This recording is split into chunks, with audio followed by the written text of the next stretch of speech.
The US dollar is facing a backlash. The forefront of this is BRICS. That's Brazil, Russia, India, China, and South Africa. Now, Russia thinks that BRICS should do more, so it has floated the idea of a common currency. Reports say they're working on a proposal which is likely to be taken up in August.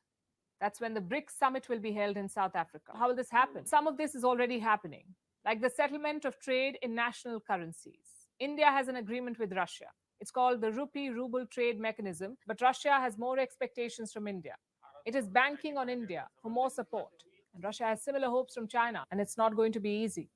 Will China, that wants the yuan to replace the US dollar, agree to a BRICS currency? And would India want economic integration with China, especially given the challenges at the border? These conflicting priorities are the biggest roadblocks before the BRICS today. The US dollar is facing a backlash. The forefront of this is BRICS. That's Brazil, Russia. Yet another pre-gathering ahead of the BRICS summits to look at ways to improve governance and service delivery as emerging economies Brazil, Russia, India, China and South Africa are getting ready for the big summits next month. The bloc's national schools of government are eager to drive the process. This is a very important gathering as a schools of government in the BRICS countries and beyond, because we do have people presenting here from countries other than BRICS. It's important that we share perspectives on the best ways of preparing public servants, those who are within the system and those who want to join the system, to have the vital skills and attitudes. As BRICS is seeking to work for Africa as well, Pretoria's priorities are pretty clear. Our focus is to build the partnership between BRICS and Africa to unlock mutually beneficial opportunities for increased trade, investment, and infrastructure. In this regard, South Africa's 5 priorities for 2023 that are also women and youth focused are as follows. Number 1 is developing inclusive partnership towards an equitable, just transition. Number 2 is upscaling education and skills development for the future. 3 is unlocking opportunities through the African continental free trade area. Meanwhile, BRICS institutions have been urged to be responsive to the needs of the citizens across Africa, Asia, Latin America, and other parts of the world. And technology has been identified as a disruptor that must be embraced. We can't predict the future, but we certainly know that it will be more uncertain. There will likely be increasing disruptions, speed of technology, other kinds of crises. We're living through them day to day. Being simple to store. This is Matthew Cratter from Bitcoin University. It's good to be back after a few days off, and so I wanted to play a little bit of catch up here and talk about the BRICS countries and whether they're about to issue their own gold-backed currency. There's been a lot of news in the past couple of weeks. BRICS planning to introduce a new trading currency backed by gold at the August summit. Gold standard will be a great benefit to strengthening single currency. 41 countries have applied for BRICS membership. This is courtesy of RT and Willem Middelkoop, this breaking news. So for those of you who don't know, the BRICS countries are obviously Brazil, Russia, India, China, South Africa, sort of an acronym for those countries. There's a slight problem, though, that none of these countries really have a whole lot in common with each other culturally, apart from perhaps a common hatred of oppressive US dollar hegemony. So just on the face of it, it's hard to imagine some of these countries working together, especially when they're so geographically dispersed. Now, how does a gold standard work? Well, basically, you print up a bunch of paper or digital money, in this case, that would be backed by physical gold that would be stored somewhere. And that's one of the problems with this, which we're going to talk about.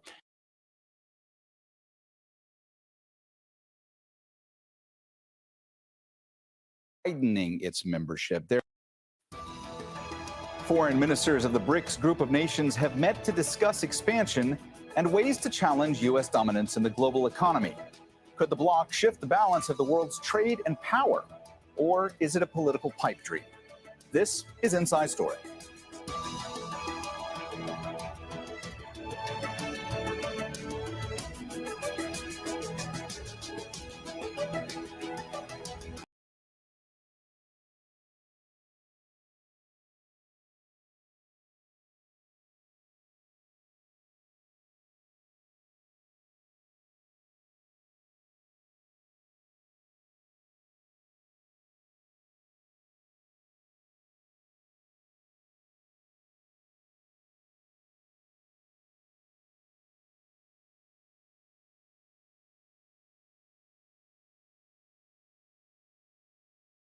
one with less U.S. control. Several countries that sent diplomats to South Africa this week are keen to join the bloc. We'll discuss what's next for BRICS with our guests in a few moments, but first, this report from Michael Apple on what was on the agenda in Cape Town. The foreign ministers of the BRICS group of nations have called for a rebalancing of the global order away from the West. They've pointed to sanctions against Russia for its invasion of Ukraine and the deepening antagonism between the US and China as factors behind their thinking. Host South Africa has called for more dialogue. We believe the world needs to talk much more, saying economic as well as political adjustments are needed. We see a world which has faltered in cooperation. We're aware that developed countries have not met their commitments to the developing world and are trying consistently to shift responsibility to the global South. BRICS countries are home to more than 3.2 billion people, around 40% of the global population.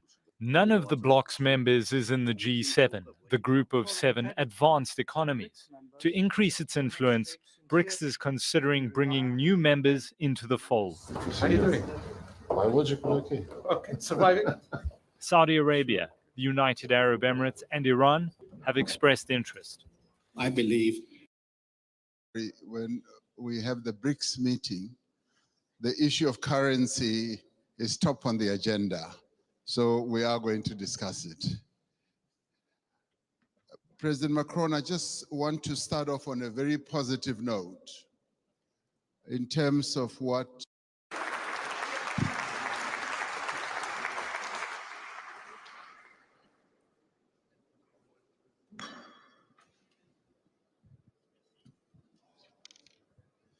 Thank you very much, President Macron. Let me start off by saying, President Lula, don't worry, when we have the BRICS meeting, the issue of currency is top on the agenda. So we are going to discuss it. President Macron, I just want to say, let me start off by saying, President Lula, don't worry, when we have the BRICS meeting, the issue of currency is top on the agenda. So we are going to discuss it. Widening its membership. There have been at least 19 countries, including Saudi Arabia, Iran, the UAE, and Indonesia, and others that have expressed interest in joining BRICS. So I want to ask you, how likely is it that the group's membership can be expanded in the short term? And what's the prospect of? Let's focus on the BRICS summit. It is scheduled for August, and South Africa will be hosting it. Just one problem though. Last year, the ICC issued a warrant for Vladimir Putin's arrest. It means South Africa is legally bound to arrest Putin if he steps foot in the country. So how will he attend the summit? Well, the government has found a loophole. They have granted diplomatic immunity to all summit attendees. The US and West invested a lot in South Africa. I mean diplomatically, not financially. They saw a stable and strategic partner in South Africa, perhaps a continental leader. But they underestimated South Africa's strategic autonomy. The country has been neutral in the ongoing war and sometimes more than neutral. In February, they held joint drills with Russia and China. Then earlier this month, South Africa's army chief visited Moscow. Let's focus on the BRICS summit. It is scheduled for August, and South Africa will be hosting it. Just one problem though. Last year, the ICC issued a warrant for Vladimir Putin's arrest. It means South Africa is legally bound to arrest Putin if he steps foot in the country. So how will he attend the summit? Well, the government has found a loophole. They have granted diplomatic immunity to all summit attendees. The US and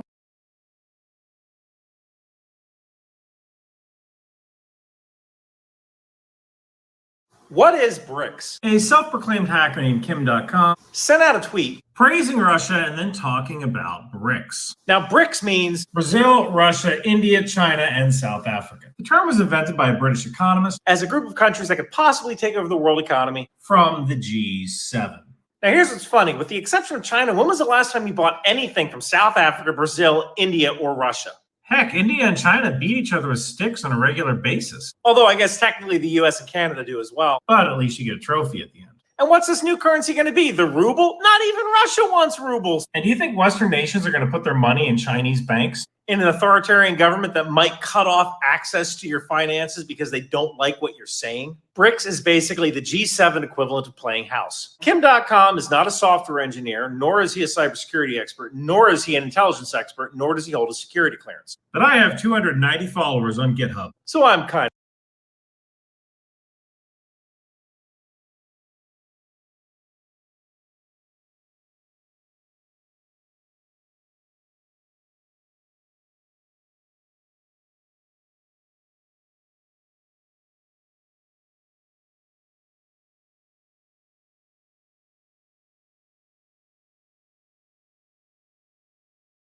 Hi and welcome to my channel. Thank you so much for being here today. In this video, I will focus on the BRICS bloc, but from a bit of a new perspective. Since the BRICS bloc started gaining momentum and now close to 41 countries expressed their interest in joining it, it's always perceived, it's always viewed as a purely anti-EU, anti-West alliance. And to be honest with you, I don't believe that that is truly their main goal. That is a very negative perspective and something that would be used by those countries that oppose such a shocking unity among these developing nations. The main idea of the BRICS bloc, besides stabilizing their own economies via a gold-backed BRICS currency, the main idea is sustainable economic development and a certain degree of independence from those regions whose agenda does not align with theirs. So the BRICS bloc is primarily concerned with their own economies, not just being in opposition to any particular region in the world, as it is often portrayed. So here's an excellent example of them uniting for good causes. We all know that as a continent, Africa is facing major challenges. Humanitarian, that everyone has access to safe drinking water, medical, economic, financial. Well, just days ago, it has been reported that BRICS Health and Pharmaceutical Association of Africa was launched. This program was created in South Africa to help improve its health systems. The technology and systems from other BRICS bloc nations will be used to address various diseases. Their goals are to improve the use of traditional medicine and get help from China and India, who are already advanced in that space. They want to establish traditional vaccine manufacturing factory to eradicate diseases and pandemics in Africa and other BRICS-aligned countries.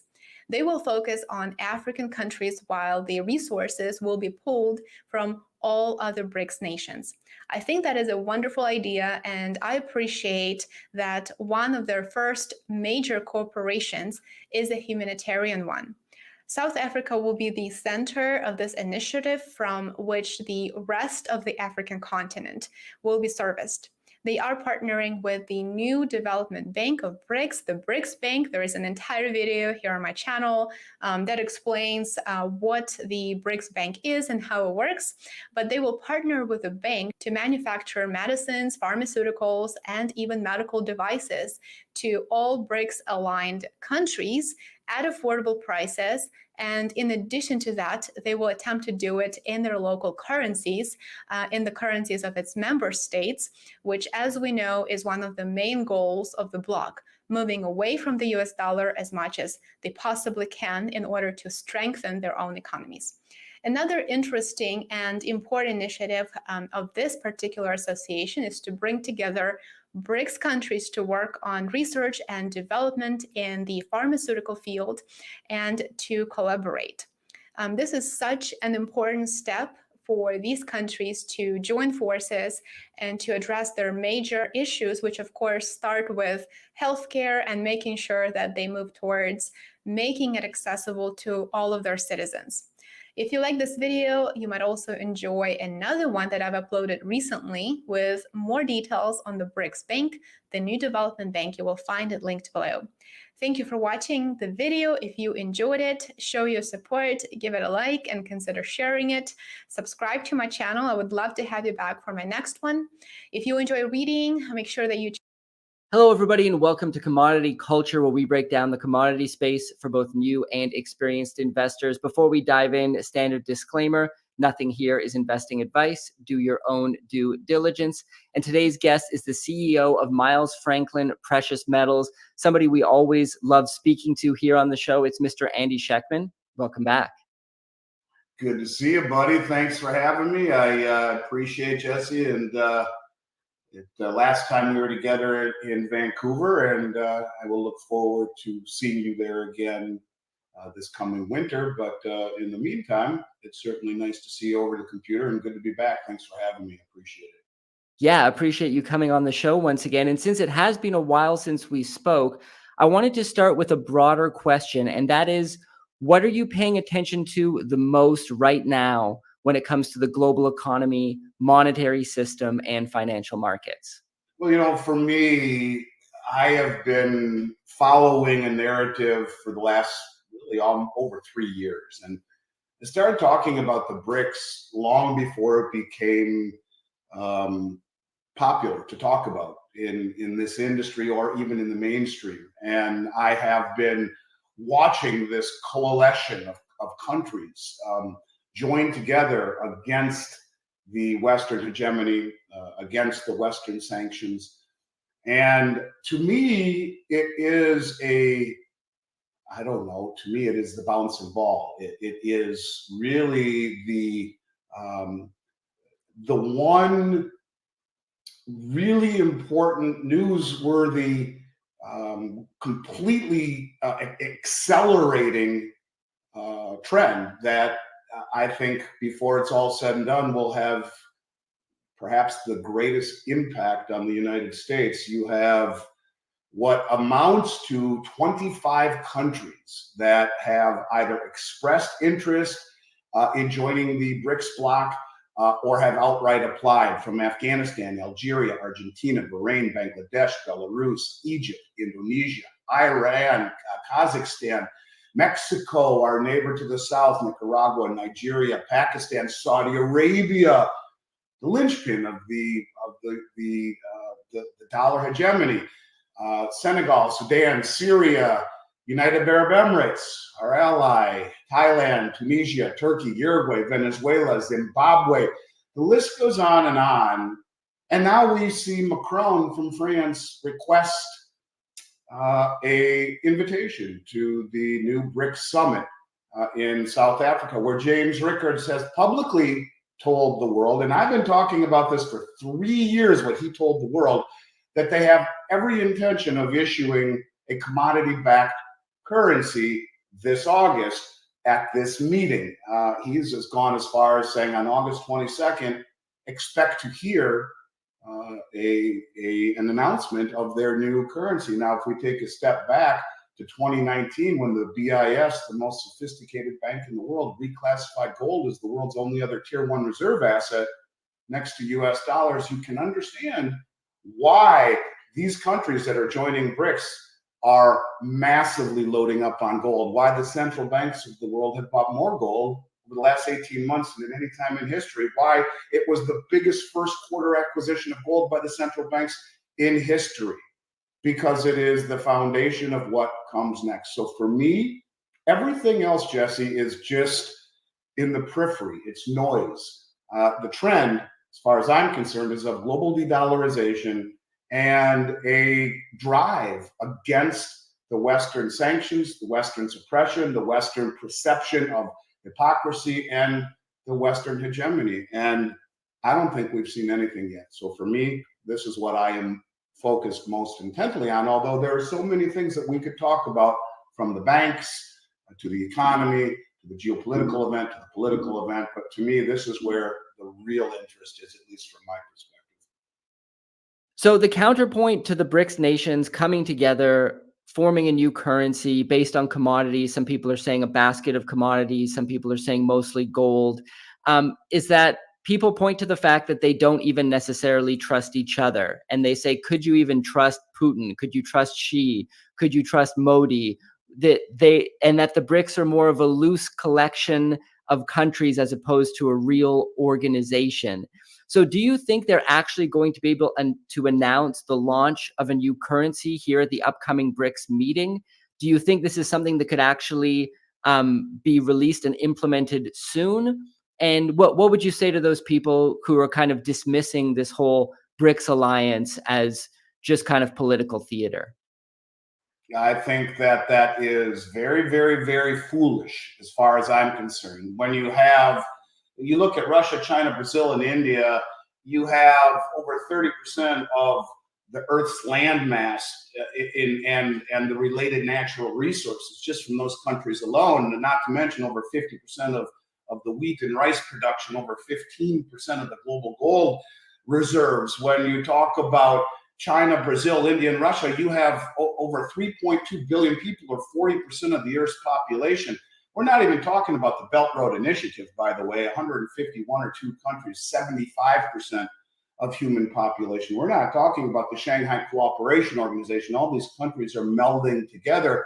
But go back to your point, China, India, Russia, Brazil, you have a combined GDP of 29 trillion, or 28% of the global GDP. Just these countries alone, not to mention Russia and China, 2 of the biggest nuclear arsenals in the world. And now to your point, first of all, this is an entity that should not be taken lightly. Their GDP, by conservative estimates, will outpace that of the G7 countries as soon as this next year by a slight bit. But when you talk about trust, right? What better way to roll out distributed ledger technology, a new central bank digital currency, by showing the veracity of the basket of commodities that will be pledged to the new system. So giving everyone equal footing. As an example, the way that they run their presidency in the BRICS, it rotates year after year after year. This year it's in South Africa, next year will be somewhere else. The point is, I believe, when you look at what they're doing, for example, I'm going to answer this question a little bit convoluted or a longer way, but I think it needs it. Look at what China's doing. They're going into countries and building roads and bridges and maritime channels and ports and oil refineries and gold mines, and they're building infrastructure. They are doing so in a mutually beneficial way. They've gone into Iran and Saudi Arabia and have struck a deal. They have brokered a peace deal. After hundreds of years of hatred, they are now building embassies in each other's countries. They've brokered the first ever railway between Iran and Iraq. My enemy's enemy is my friend. And I think they realize that cooperation needs to happen. But to your point, how do you trust? Well, you trust by using commodities such as gold, the immutability of gold, and show its veracity and its immutability on a distributed ledger. And if you want it to work, you have it audited, you have it open and transparent. And as Zoltan Pozsar has eloquently said over and over and over and over again, we are entering Bretton Woods 3, a period of time dominated by transparency and commodities rather than an. Hi, and welcome to my channel. Thank you so much for being here today. In this video, I will focus on the BRICS.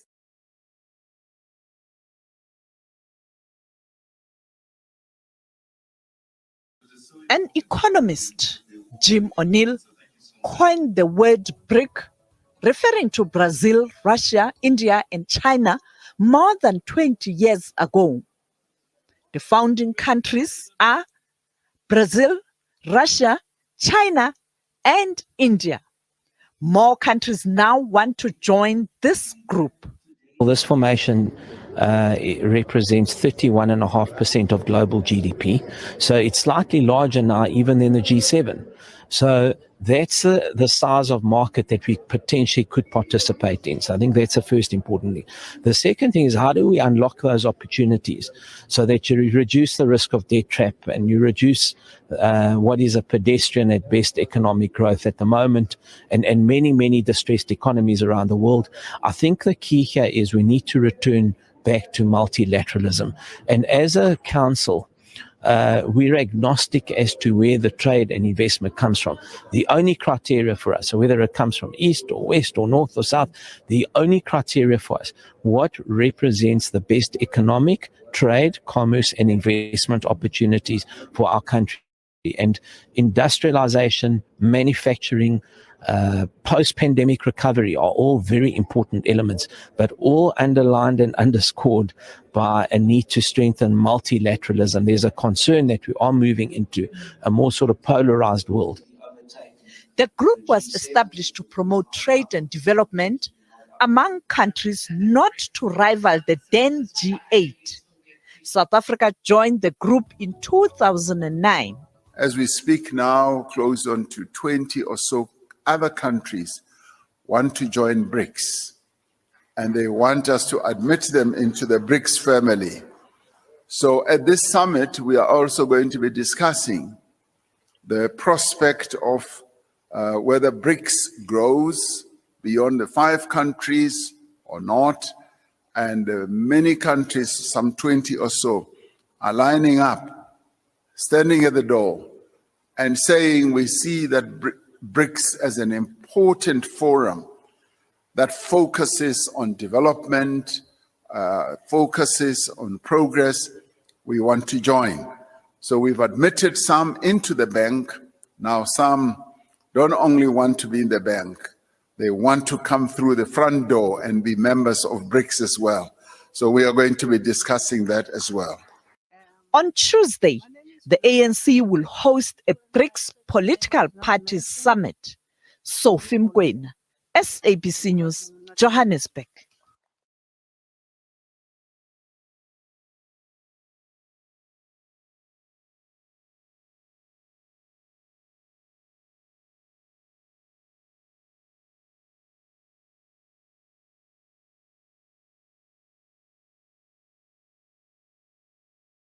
South African Ambassador Anil Suklal said that 30 other countries are willing to join the BRICS alliance, which is comprised of Brazil, Russia, India, China, and South Africa, where they also have their own currency. Doing so would make the euro and the dollar worth less than those countries' alliance. And so, you know what? I'm interested to see what will form from that. Of course, we know the United States is frowning upon that alliance as they do not want people to stop using the dollar. But, you know, those are some superpowers. So what can you really do about it? But yeah, it's going to be very interesting to see if those 30 other countries like Algeria, Mexico, Nigeria, and Afghanistan, to name a few, if they'll actually do it. So we'll see. South African Ambassador Anil Suklal said that 30 other countries are willing to join the BRICS alliance, which is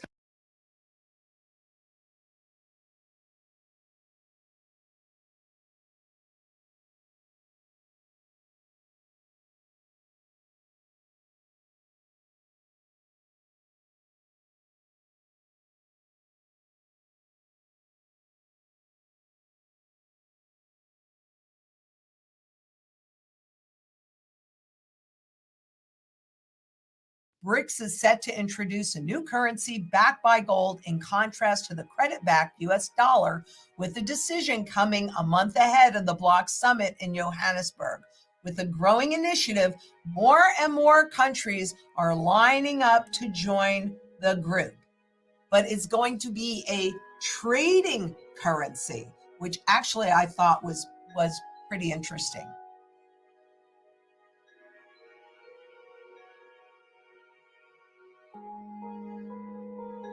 There had been a lot of talk about the BRICS nations, and they've got a symposium coming up, and they're going to back the currency with gold.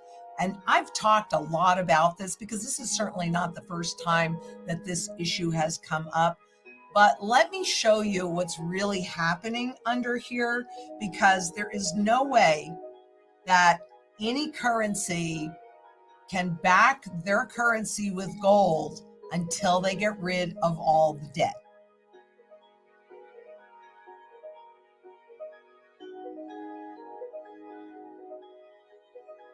This is a tweet from the Russian embassy in Kenya. The BRICS countries are planning to introduce a new trading currency which will be backed by gold. More and more countries recently expressed the desire to join. A BRICS currency could shake the dollar's dominance. De-dollarization's moment might finally be here. Assets denominated in the BRIC, the new currency, would actually have characteristics likely to make them unusually attractive to foreign investors. Among the major drawbacks of gold as an asset class for global investors is that in spite of its risk-reducing value as a diversifier, it does not pay interest. It doesn't have to pay interest because it's the safest thing that you can do. That's why all the global central banks are buying it. Once you put a component of gold in a currency, it fixes the debt wherever it is. So ultimately, yes, they are going to reset their currencies against gold, but they're going to have to burn off that debt through a hyperinflationary or hyperdeflationary. They can use either one. They're going to have to burn off that debt first so that they go into it clean. The balance sheet is clean, and we go into the next currency system. So what they might do, and this is just a suggestion from an article, is have a combination of debt and gold. But unless you can convert, and I want you to hear me so clearly on this, whether you're hearing it today or you're remembering it tomorrow, unless you can convert any currency or any instrument into the physical metal, then how do you know that it's there? And how do you know that it's at the level that they're saying? You don't. The dollar is on its way out. And so there has been a lot of de-dollarization happening. But this is not something that's new. This is something that is evolving to the next stage. The dollar used to be used really more than any other currency, and it still is. In global trade, that percentage has gone down from, 100% to the last time I checked, 41%, and it is declining more and more rapidly. It's going to take a very long time for currency movements to take shape. So any discussion of alternative currencies is indeed a much more medium and longer term aspiration. But no one is suggesting right now that BRICS will form an alternative currency, emphasizing all we are suggesting is that we need to deepen the use of local currencies of our member countries, and over time that is going to strengthen our ability to immunize or insulate our economies from the devaluation of our currencies if we borrow in dollars, which is another huge global debt issue that we've been talking about that is looming. The dollar is definitely on its way out as the world reserve currency. And is BRICS making waves in that de-dollarization? Yes, because the BRICS currency is about encouraging cross-border trade in local currencies. So if you're in China and you're going to do a deal with Russia, China wants to pay in yuan and Russia agrees to accept yuan. And so that's really what they're talking about for the BRICS currency, not yet a gold backed, because there are a lot of things that have to happen before that's really a possibility. Zimbabwe is up to a level where they are testing the market for their gold-backed digital currency. But again, it's not convertible. So until it's convertible, it ain't done. There is no suggestion right now to create a BRICS currency in that sense.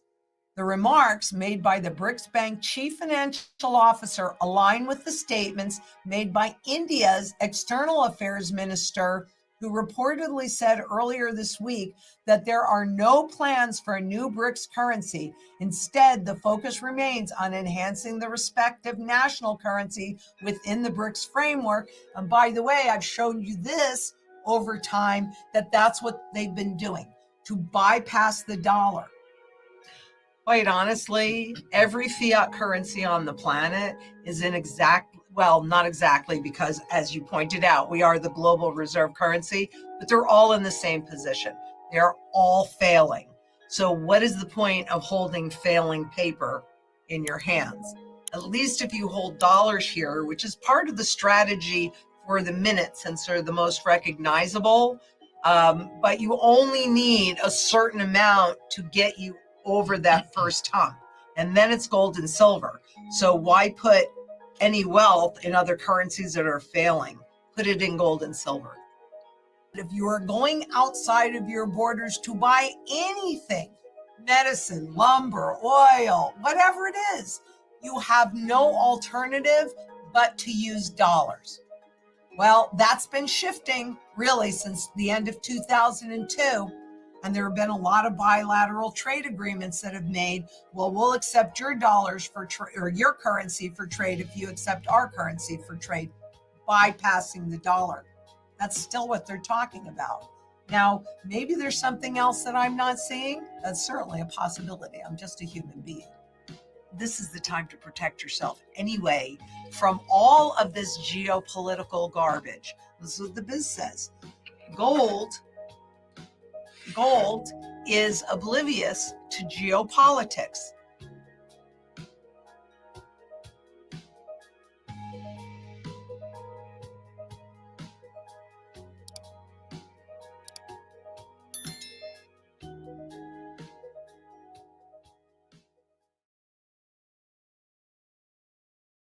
You're in. I'm Wenran Jiang, and I serve on the advisory board of IPD, mainly focusing on the China and Asia programs.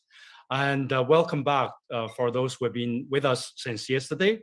And for those who just joined us now, this is the second day of the East Asian Strategy Forum organized by Toronto-based Institute for Peace and Diplomacy.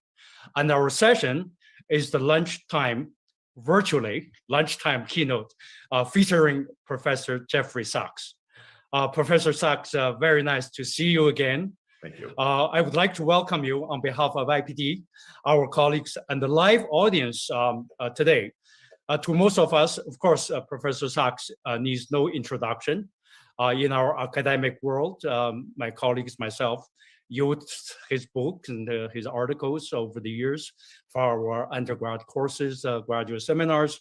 And Professor Sachs, of course, is a university professor and director of the Center for Sustainable Development at Columbia University.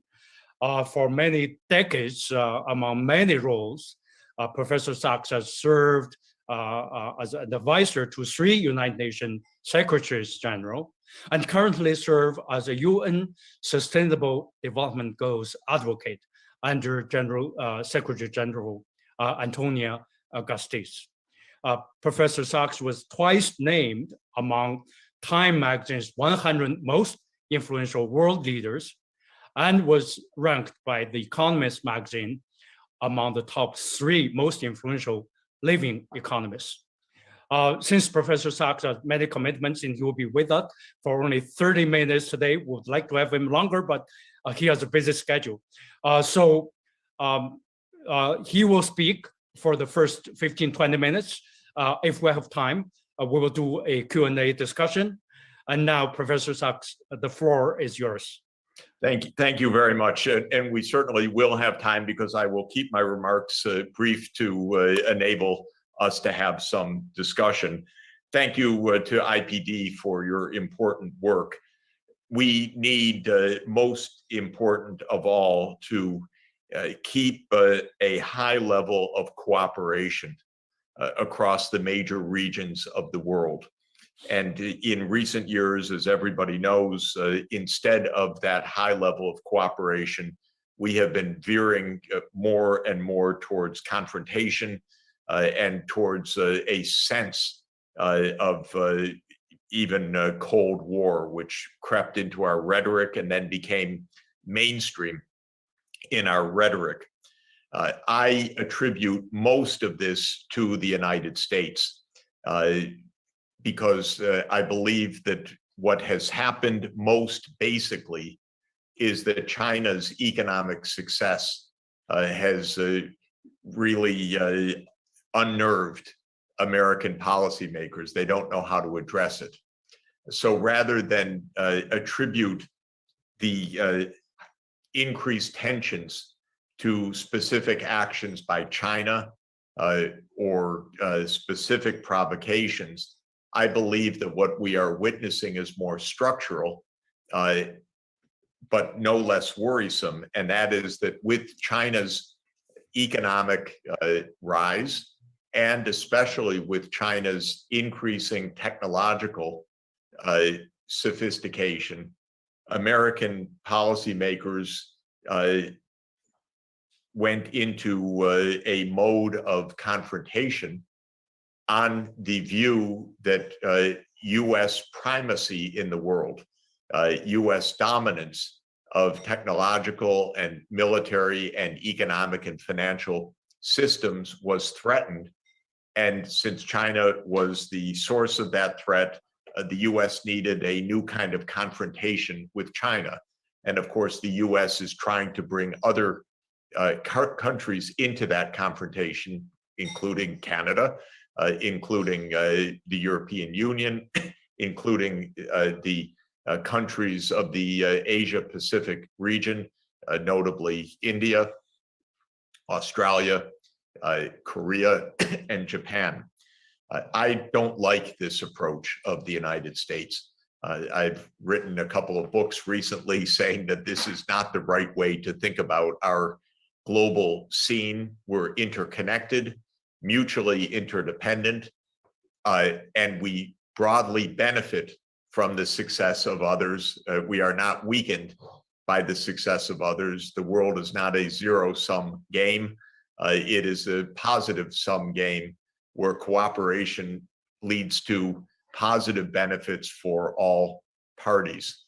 So I have my thoughts and analysis about how things have unfolded, but to be very brief, by around 2012 or 2014, China reached equality with the United States in overall size of the economy, measured in purchasing power adjusted prices, still less in US dollar prices.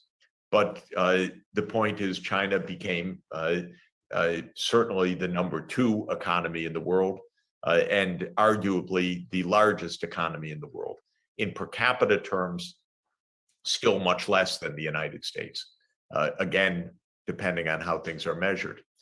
But China also in 2014 with the Made in China policy, Made in China 2025, announced the intention to become a world leader in 10 consequential areas of technology. Well, that's fine with me too, because China's technologies will also be beneficial for the whole world. But the United States was really deeply unnerved by this, and unnerved, for example, by China's early advance on 5G.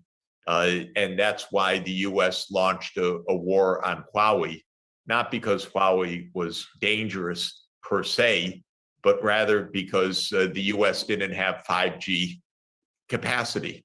And so the US decided to try to catch up on 5G by stopping Huawei. And it's had a real impact on Huawei by banning exports of the very high-end microprocessors to Huawei, and that has damaged significantly product lines for Huawei in the short term. But again, I don't believe that Huawei posed any security threat. I believe that this was interstate competition in an unfair way, in my view, by the United States. Well, a lot of my fellow countrymen don't agree with me and they accuse me of all sorts of things. But this is my absolute independent view, not motivated by anything except my own observations about what is at stake here.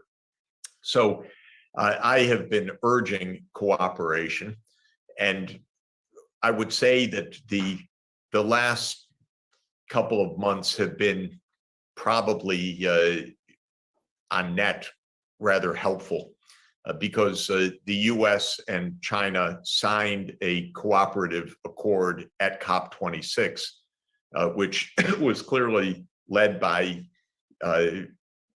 Special Envoy Kerry with his counterpart Xi Jinping, the China climate negotiator. And this said that the two countries would cooperate on climate. This is extremely important because together they constitute more than 40% of global emissions to begin with, so it's very important. But it also provides a framework and umbrella for exchange of ideas, knowledge, and so forth. Then the Biden-Xi summit of the last a few days ago, I think is also basically a good step forward. One of the great flashpoints in recent years is Taiwan, and Taiwan should not be a flashpoint. All countries should agree on a one China policy. Taiwan should not be misled in any way to think that the United States would support independence of Taiwan. This is an extremely dangerous, would be an extremely dangerous situation and a big misunderstanding by Taiwanese leaders if they said, well, the US is going to defend us, so we declare independence. This would be rather reckless and very dangerous for the world. So at the summit, I think there was more clarity where President Biden was very explicit that the United States supports the one China policy, called for the status quo in the Straits, and this is basically what we need. We need to calm things down, and especially we need responsibility by Taiwanese officials not to provoke conflict, and certainly not to believe that the United States would militarily defend Taiwan in the event of a unilateral action by Taiwan on independence, which would be a horrible mistake for Taiwan and for the world. So I think that there was progress also made at the summit. There still is a lot of tension. We have a lot of members of Congress that are very nationalistic. This is perhaps not surprising. It seems to go with the political territory. I don't know how many of these nationalists actually owns a passport. And of those who own a passport, I don't know how many have ever been to China, but not too many. And they're certainly. BRICS is set to introduce a new currency backed by gold in contrast to the credit-backed US dollar with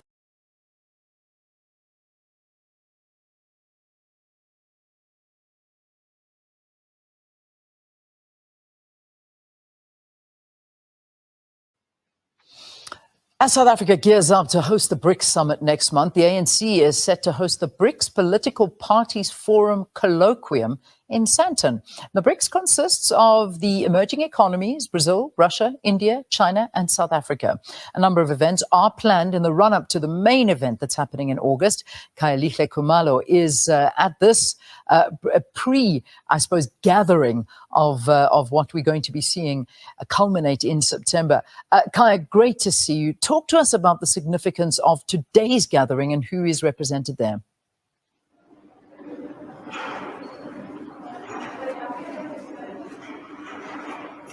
Well, very much so, Leanne. Quite a very important day here at the Sanction Convention Center, as we know that August is going to be a very important time for South Africa, hosting BRICS Summit, of course. But in the main today, essentially, you have the business community really having this particular gathering where you'll have the ambassadors, the business, the captains of the industry as well, and many other representatives as well, coming here in Sandton, looking at so many just important issues globally. As you know that, Leanne, BRICS is a very important platform, just globally in terms of global South, South Africa in particular, because that there has been quite a lot of reports in terms of uncertainty, in terms of the hosting of this particular summit in August, with, of course, the Russian Federation, President Vladimir Putin, of course, in light of that particular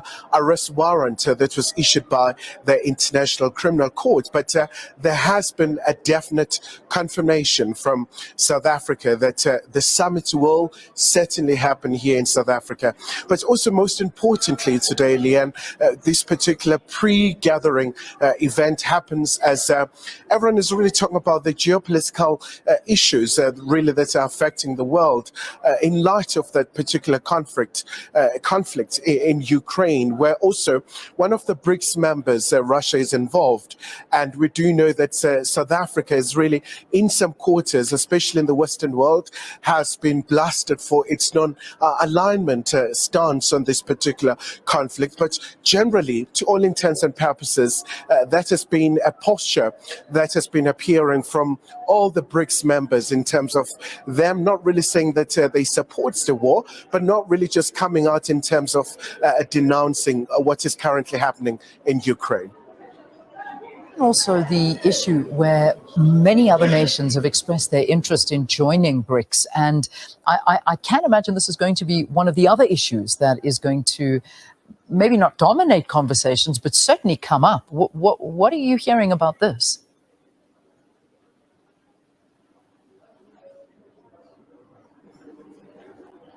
Well, that's right, Leanne, especially because quite a number of countries, they've shown interest, the likes of Ethiopia, Algeria, Saudi Arabia, and so many countries as well. And in fact, the International Relations and Cooperation Minister, Naledi Pandor, puts the number somewhere about 20 countries have shown an interest. And something also that is going to dominate today, Leanne, is the issue of making sure that BRICS works for the African continent, especially because quite a number of economies are facing challenges in terms of the macroeconomic policies, and quite a number of countries really facing the debt issues. And really with the BRICS Bank, the new development bank, presenting itself as an alternative to your Bretton Woods institutions, the likes of International Monetary Fund and World Bank. So this is also going to be a very important opportunity just ahead of the political parties forum, mainly from the BRICS countries who will be meeting next week here in South Africa. Also just amplifying the very all-important issues in terms of them just collaborating together and looking at ways of boosting trade amongst the BRICS countries. And also something also that has been emphasized by South Africa is that they want to make sure that this BRICS summit works for the African continent. So hence the particular theme is about BRICS really just working for Africa, but also looking at the sustainable development goals and also looking at the multilateral system, some of the very key institutions globally, especially because something that has always been a mantra for the BRICS countries is supporting multilateralism that has been under fire for some time. Let's leave it there for now. And I know that we'll be getting a lot more from you as the day progresses. Thanks very much, Khalihle Khumalo out in Sandton, a pre-gathering of many of the BRICS political parties that have come together ahead of the BRICS summit that will be taking place in South Africa in August.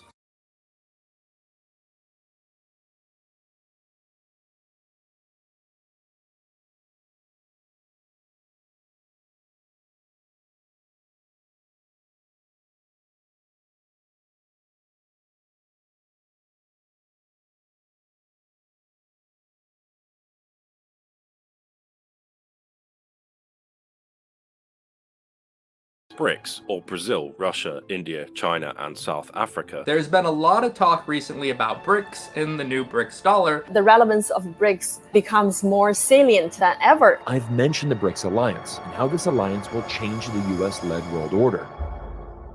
BRICS is not going to take over. You've heard about it by now, but if you haven't, BRICS is the new big kid on the block. Brazil, Russia, India, China, and South Africa. These nations are being touted as the new powerhouse collective. Think of the world like this. Developed countries like to hang out. They like to trade with each other, maybe make a military alliance or two.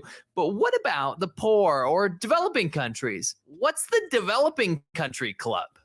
Well, that's kind of how BRICS came about. It was pretty innocent in the beginning, a collective of nations that could take advantage of trade and investment with each other to boost development. There's nothing wrong with some developing countries coming together for some trade agreements, right? Well, it's been spiraling out of control because it's not just about a simple trade agreement anymore. Judging by all the propaganda floating around that I've been seeing, it's kind of looking like a China-led global juggernaut that is vying for world domination. Now there's even talks of the world shifting from the US dollar-led dominance to some sort of BRICS currency. Or a BRICS buck, if you will. I mean, you've probably already seen the massive propaganda campaigns trying to tell you that the US dollar is dead and the yuan from China or some other BRICS currency will take over. I've been bombarded with it. I don't know about you. Anyway, Brazil, Russia, India, China, South Africa. Now, the idea is that these nations could all come together and challenge this evil hegemony of the US, which leads this group called G7, or Group of Seven. And that's not a boy band. It's a group of countries which are Canada, France, Germany, Italy, Japan, and the UK. Again, led by the US, and they come together based on mutual values. I mean,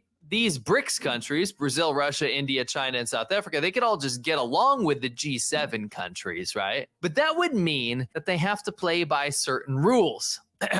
Free and democratic values. So what is the truth? Well, if you're from a BRICS country, you're probably not going to like what I'm about to say. And if you're from a non-BRICS country, then you can probably rest a little bit easier knowing that your currency and economy isn't dead and about to be consumed by evil governments like the Russian or Chinese governments. Because guess what? BRICS is fake as hell. I'll make this really, really easy to understand. Let's look at the competition. The G7, the USA, Canada, France, Germany, Italy, Japan, and the UK. These countries are all pretty much friends. They're all aligned in much of their policy. They're all free democracies. They are open from a visa and travel perspective. These countries pretty much dominate global policy and the general power dynamic of the globe. And they can kind of sort out their differences because they're so similar in each other's goals. So what about BRICS? Well, let's break this down into 3 parts. Part 1 is leadership. For an alliance that goes beyond simple trade, you would assume that the member states of BRICS would have to get along. Do you think China and India get along? Bro, they're pretty much at war. China and India have one of the longest standing border conflicts. Both China and India claim the Arunachal Pradesh region, and that has gotten so bad that they actually have to censor the outcomes of the very frequent attacks that happen. There's spiked clubs, there's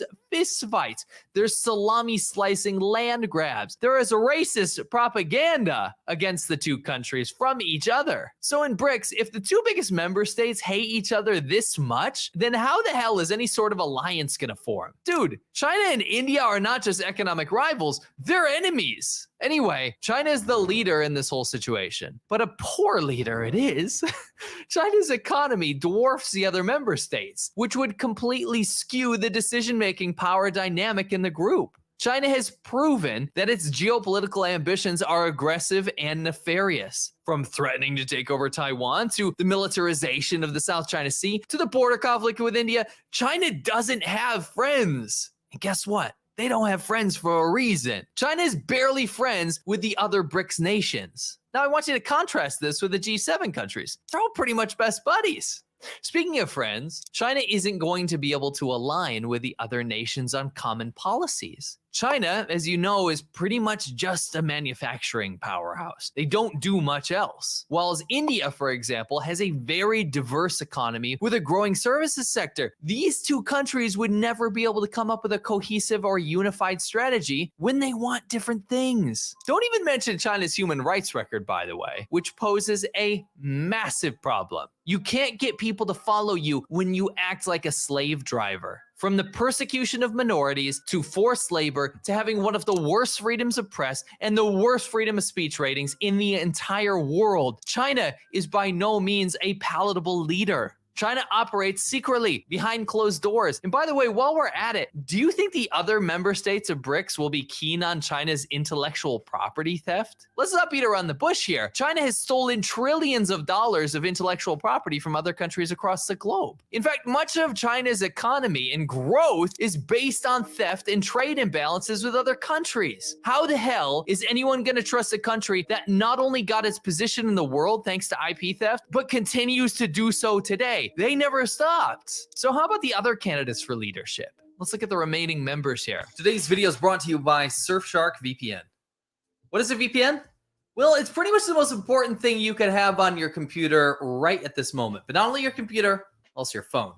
What a VPN does is it encrypts your traffic so that everything you do online is hidden and no one can see what you're looking at or what you're sending or what information you're putting out there.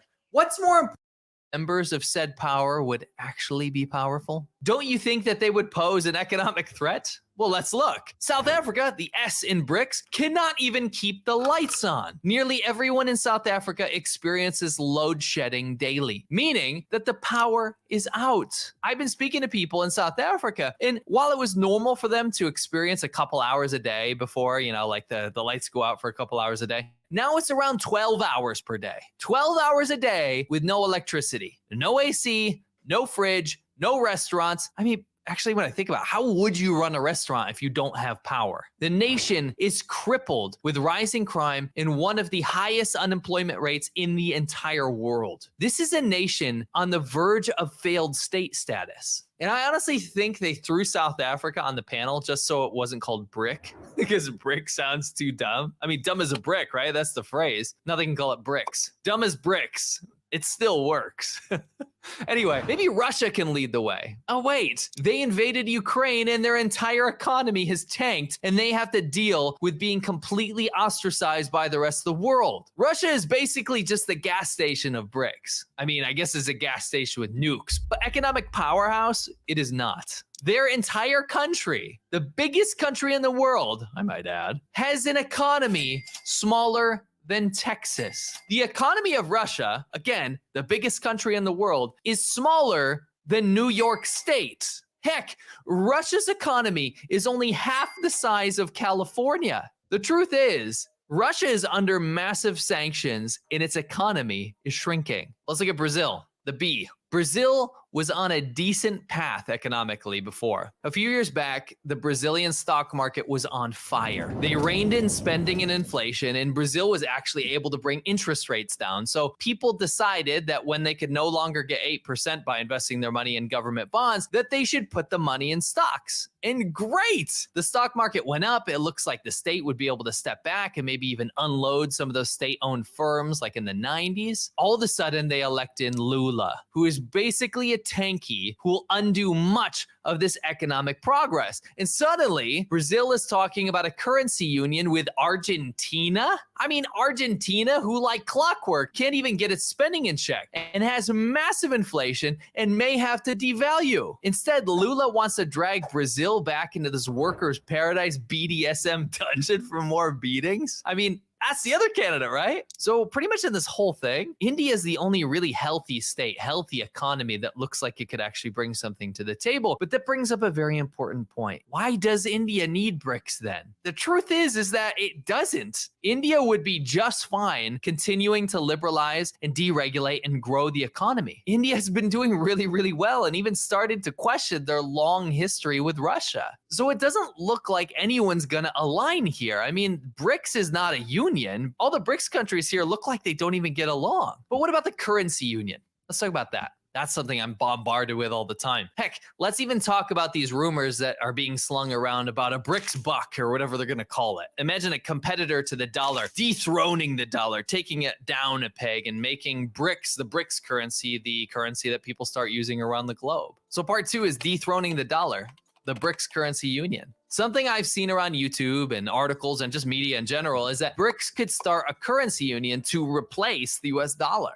Guess what? That's just not going to happen. And if it did, it wouldn't work. Like I said before, every single one of these countries wants something different. And not only that, they have different rules. China, with its strict capital controls, I mean, you can't get your money out of China. Try it. I dare you. I get emails pretty much every single day with people trying to ask me how they got their money out of China. I lived there for 10 years, and let me just tell you something. I had a bear of a time getting it out. Anyway, try it. I dare you. Russia's economy is shrinking due to sanctions. And while Brazil recently made its currency freely convertible, it actually might reverse because of the new leadership. Anyway, the idea is that the BRICS currency would be backed by gold. This has got everyone worried, or excited, I should say, because a lot of people have grown up not understanding how money works. And they hear that there's going to be this new global currency and that it's backed by something real like gold, something that is more real than other currencies, I guess. By the way, I want to ask you a question. Gold has to be traded, right? It doesn't have inherent value until it's traded. It's not just stored in some vault accumulating value. It has to be traded with a currency. Do you know which currency gold is traded in? I'll give you a hint. Actually, I'll just tell you the answer. It's the US dollar.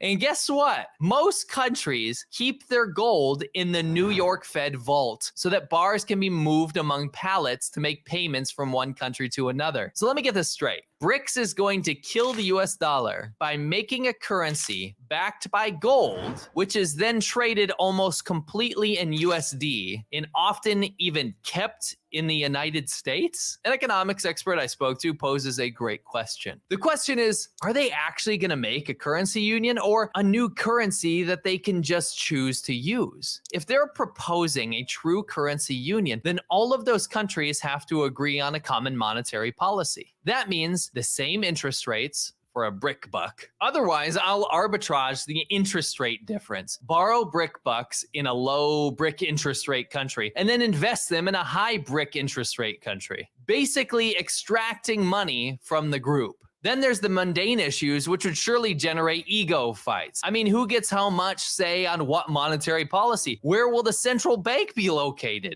In some central location? How about Turkey? Maybe Gibraltar?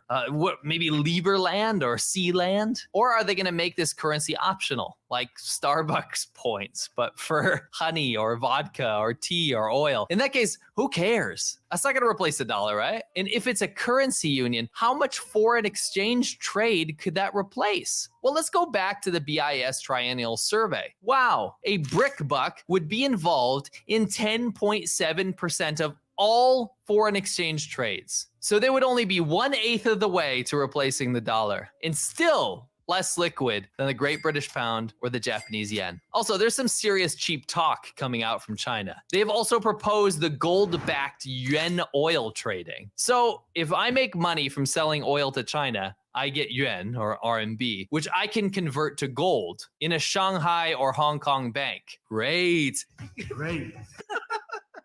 I'm sure I can just fly that gold out whenever I want, once Pooh Bear approves sometime in 2042. So we have yuan backed by gold I can never actually get my hands on. And all that's left is just to have the shills who work for the Chinese government go film some gold in vaults and show how some random person happily is getting out their gold bars. This is delusion. The dollar isn't dead, and BRIC bucks aren't going to be a thing. Honestly, they might as well trade in actual BRICS at this point because it's not going to work. And that leads me to part 3, the final part. So why are you hearing so much about BRICS? I mean, I just talked an awful lot about how it's not a thing and how it's actually kind of fake. So why do you keep hearing about it? Honestly, do you want my honest take? Because my honest take is I think you're hearing so much about the future dominance of BRICS because most of the BRICS countries are struggling. China is tearing at the seams with economic downturn.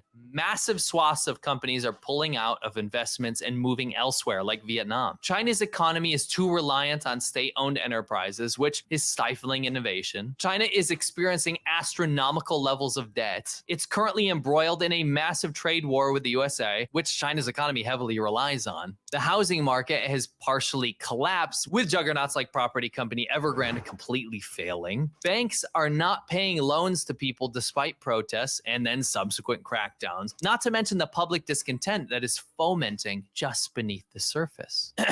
White paper protests. Don't get me started on the fact that after Xi Jinping took the reins, China is basically North Korea with more money and influence. Russia is screwed. Sanctions have crippled it, and the military death toll is far higher than when they were in Afghanistan, which, to be honest, helped destroy the Soviet Union. It looks like they're on the same trajectory. And India is trying to balancing supporting its historical ally, Russia, while at the same time, India is becoming increasingly capitalist and increasingly theocratically nationalist. And that's a route that is way more in line with the US than Russia, both culturally and militarily. South Africa is screwed too, completely rotten from the inside out with corruption, power outages, unemployment. It actually looks like South Africa is on a path from which there is no return. Brazil is under new unpredictable leadership, counter to the things that made Brazil great in the first place. You see, BRICS nations, under the leadership of China, like to tout anti-America propaganda. The USA, or the West in general, is doomed. Look at society collapsing. Look at the economy imploding. Look at how desperate and dangerous life is for Americans. The future is not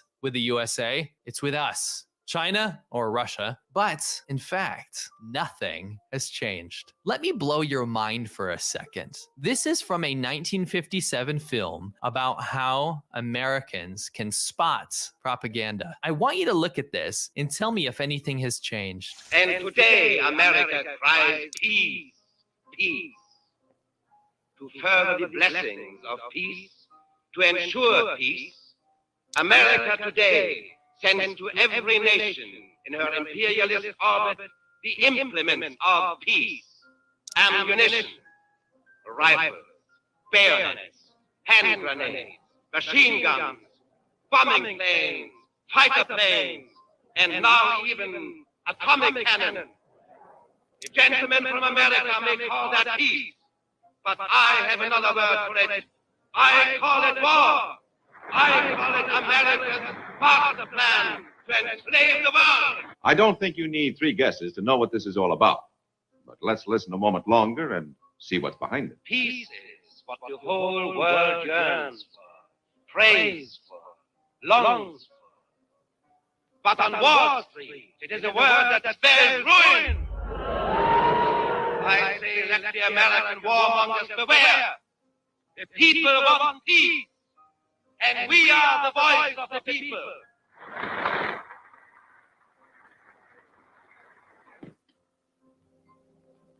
That was the voice of the Kremlin, or rather, one of its voices.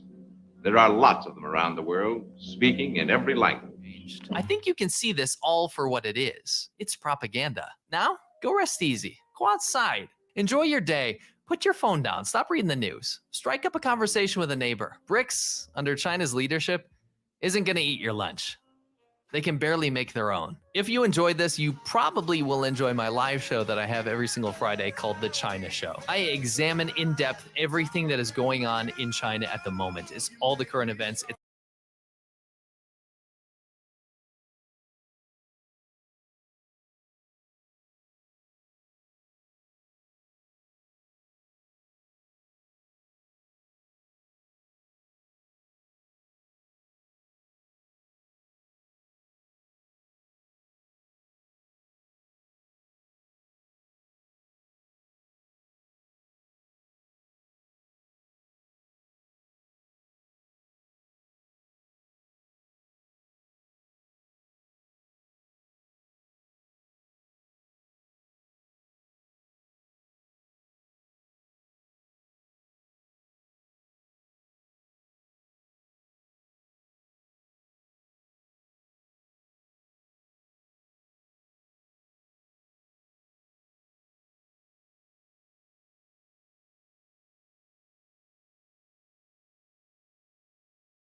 for peace.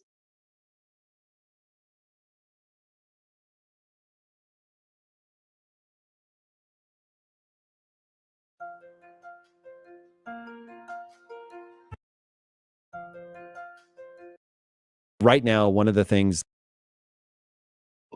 and things are going to get worse, and that is a guarantee. right now, one of the things that has me the most unnerved is the attack on the dollar. So you've got the BRICS nations. For people that haven't heard that acronym before, Brazil, Russia, India, China, and South Africa are getting together. And I know this has been going on for quite some time, so I don't know if I should be overly paranoid about that in this moment or not. But again, going back to those indicators that point to a transition from phase 5 to phase 6, do you think there's anything that we can prepare for as we look at the big cycle, as we see this particular moment with the assault on the dollar? Is there anything in the big cycle that can educate us on how to deal with this moment? Just all happens over and over. The decline of the British pound as a reserve currency. Before that, the decline of the Dutch guilder as a reserve currency, all happened for the same reasons, which is, two things are going on. First of all, they're holding all of this dollars, and the stuff that we talked about is going on. And then also there's the weaponization through sanctions of the dollar. In other words, the United States' greatest weapon to use, as distinct from its military weapon, is sanctions. And so sanctions mean you freeze other assets, you freeze assets. Those assets are the bonds. And so that happened with Russia, and there are threats of it with other countries, China, and so on. And there's kind of the thinking, well, if I hold the bonds, can that happen to me? And and then why am I transacting in this other third currency rather than transacting directly? So, for example, the United States share of world trade has declined, and China's share of world trade has increased to become greater. And so if two countries are trading, let's say Saudi Arabia is trading with China, why do they buy? Why do they go to the dollars in order to do that? No good reason to go to the dollars, and they don't know that. Then they're worried about holding the dollars because they might get sanctioned, and so you see more of those transactions taking place in other currencies, and then the usefulness of the dollar as a storehold of wealth changes. It's like, think about it in the most fundamental way. Everybody wants a medium of exchange and a storehold of wealth. So in other words, if everybody's using the dollar in world trade, then you want to save in dollars, because you say, okay, now that's the thing I spend in, and I save in the dollars. But over time, as the share of world trade goes down, why aren't they denominating in like China has a larger share of world trade? Traditionally, the countries that have the world's reserve currency have the largest share of world trade and the largest share of world capital flows. And because the United States has declined, and also there's a worry about that, holding it because of sanctions. I mean, just imagine how the Chinese must feel about having a lot of money in treasury bonds. Like, I would be worried that I would be treated like Russia would be treated. It's not something I would want to hold as a safe asset, and other countries like who might feel that they can get sanctioned. And for all those reasons, they're less inclined to hold. And when we call dollars, what we're really calling is dollar debt, because you don't hold, you hold dollar debt. And that's what is a debt? It's a promise to receive currency. So, okay, so now getting out of those things and transacting in other currencies seems to be the safer thing to do for those countries. And so that's the dynamic that's taking place. So it's not an attack on the dollar. It's like, I don't want to hold those things. And so very similar to on the British pound, what happened is the British had the war, and they were the most powerful empire ever in the world. And they had World War II, and they came out of World War II financially in debt, a lot of debt. And who held the debt? All these countries held the debt because that was the residual from that. But they had a problem. They had a debt problem. And so they needed to print more money because it was too much of a squeeze. And then you had, so it deteriorated, and then they sort of said, please hold my debt, please hold my debt. They went to Commonwealth countries, the part of those that were in the former British Empire.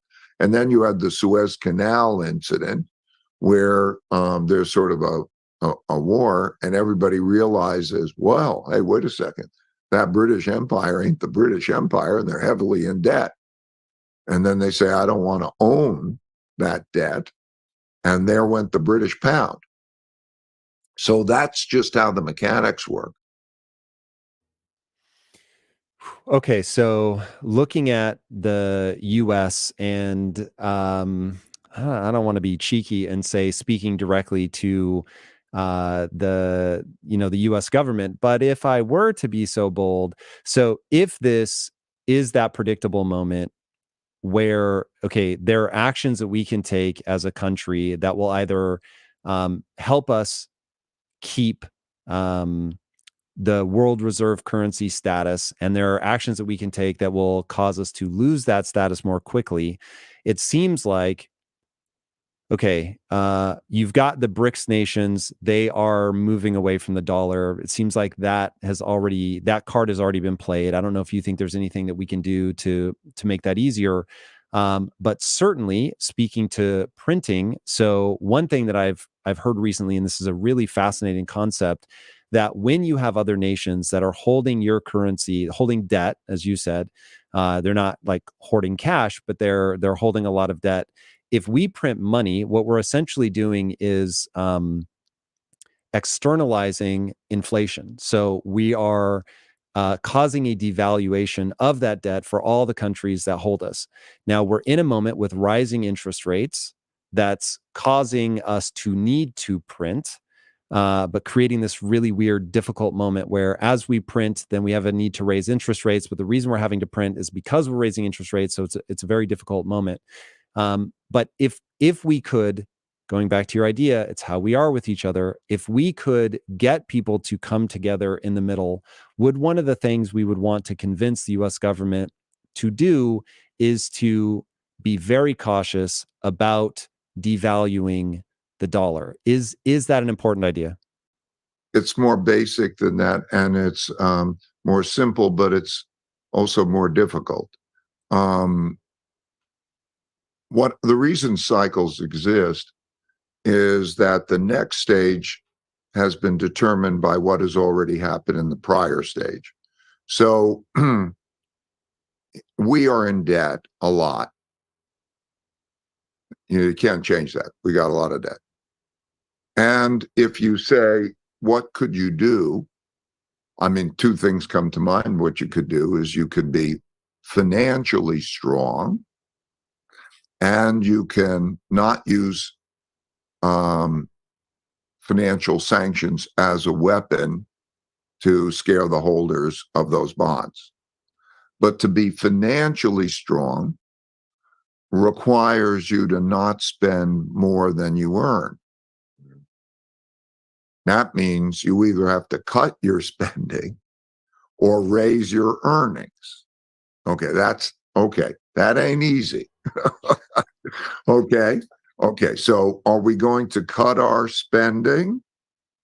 Okay, now you look at it. What are you going to, infrastructure programs, I don't know, poverty transfers, defense spending. Okay, what are we going to cut? The world, governments have the same basic economics as people, except for the fact that they can take money from one person and give it to another, and they can print money. That's it. And so when you look at this, okay, you have that gap. You can eliminate the gap by taking money from some and eliminating another and not spending much. Okay, that's not easy, right? Okay, what are you going to... Most governments now don't think, how much money do I have to spend, and then how do I prioritize that? They think, I need to spend on this, I need to spend on that, and I need to spend on that, and they spend on it, and then they either produce a deficit, and then you either have to pay it back with hard money or printed money, and that's situation. So when you say, what could we do? Well, you've got to get financially strong in a politically fragmented environment in which everybody wants more, and you have to be a higher percentage of world trade so that everybody wants to use your currency, and and not threaten the holders of that bonds with freezing their assets. It is it's a tall order in this moment. It has become so clear to me in the last month since you and I saw each other, how important, the reason that you keep coming back to it all comes down to how people treat each other. So in this moment, I don't want to be a Debbie Downer, but it does feel like the die is cast a little bit. I don't see how we pull ourselves back from the precipice, because to your point about being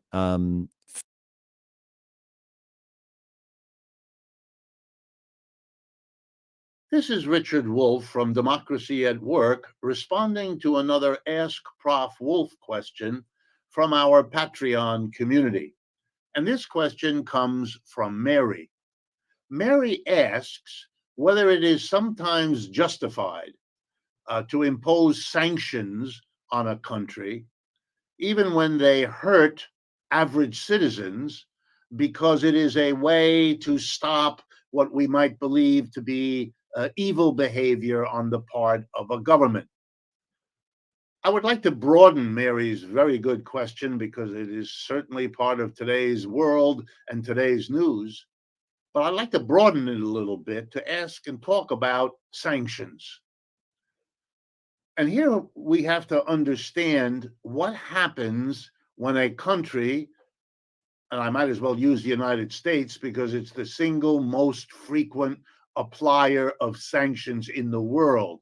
And number two is so far behind that it's almost free to say the United States and some others, because it's an American tool. It's used more by the Americans over a longer period of time than any other country, and by a lot. And most of the time, the United States justifies sanctions either by the claim that it is only affecting the leadership, or, for example, in the current case with Russia, oligarchs, the very name suggesting something awful and evil. The whole idea is it's going to affect the bad guys over there. And if by chance it were to affect average people, well, that's not the target. That's not who we're interested in hurting. That's not what the sanctions are about. A lot of kind of semi-denials. And then when you discover that, of course, masses of people are negatively affected by the sanctions we apply, then Mary's question comes into effect. Is that maybe justified because we're so angry about, so opposed to what the government is doing? So let me respond as follows. I want you to shift your focus for a moment with me to the country being sanctioned. Cuba has been sanctioned by the United States for half a century. Iran has been sanctioned by the United States on and off many times. Russia has been sanctioned, and so forth. What happens in those countries is crucial when they are sanctioned. But what it's crucial to understand is that when a country is sanctioned, it uses its own internal mechanisms to cope with the sanctions, just like it uses those internal mechanisms for everything else it does.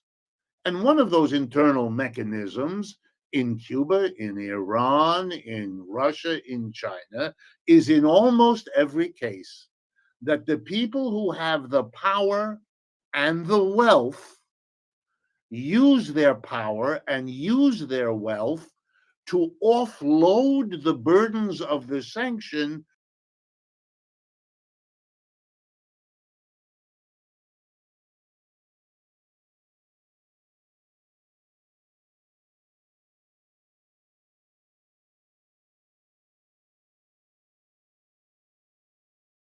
officials, whichever.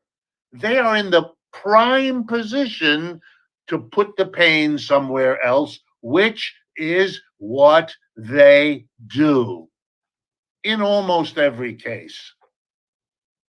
Not every case.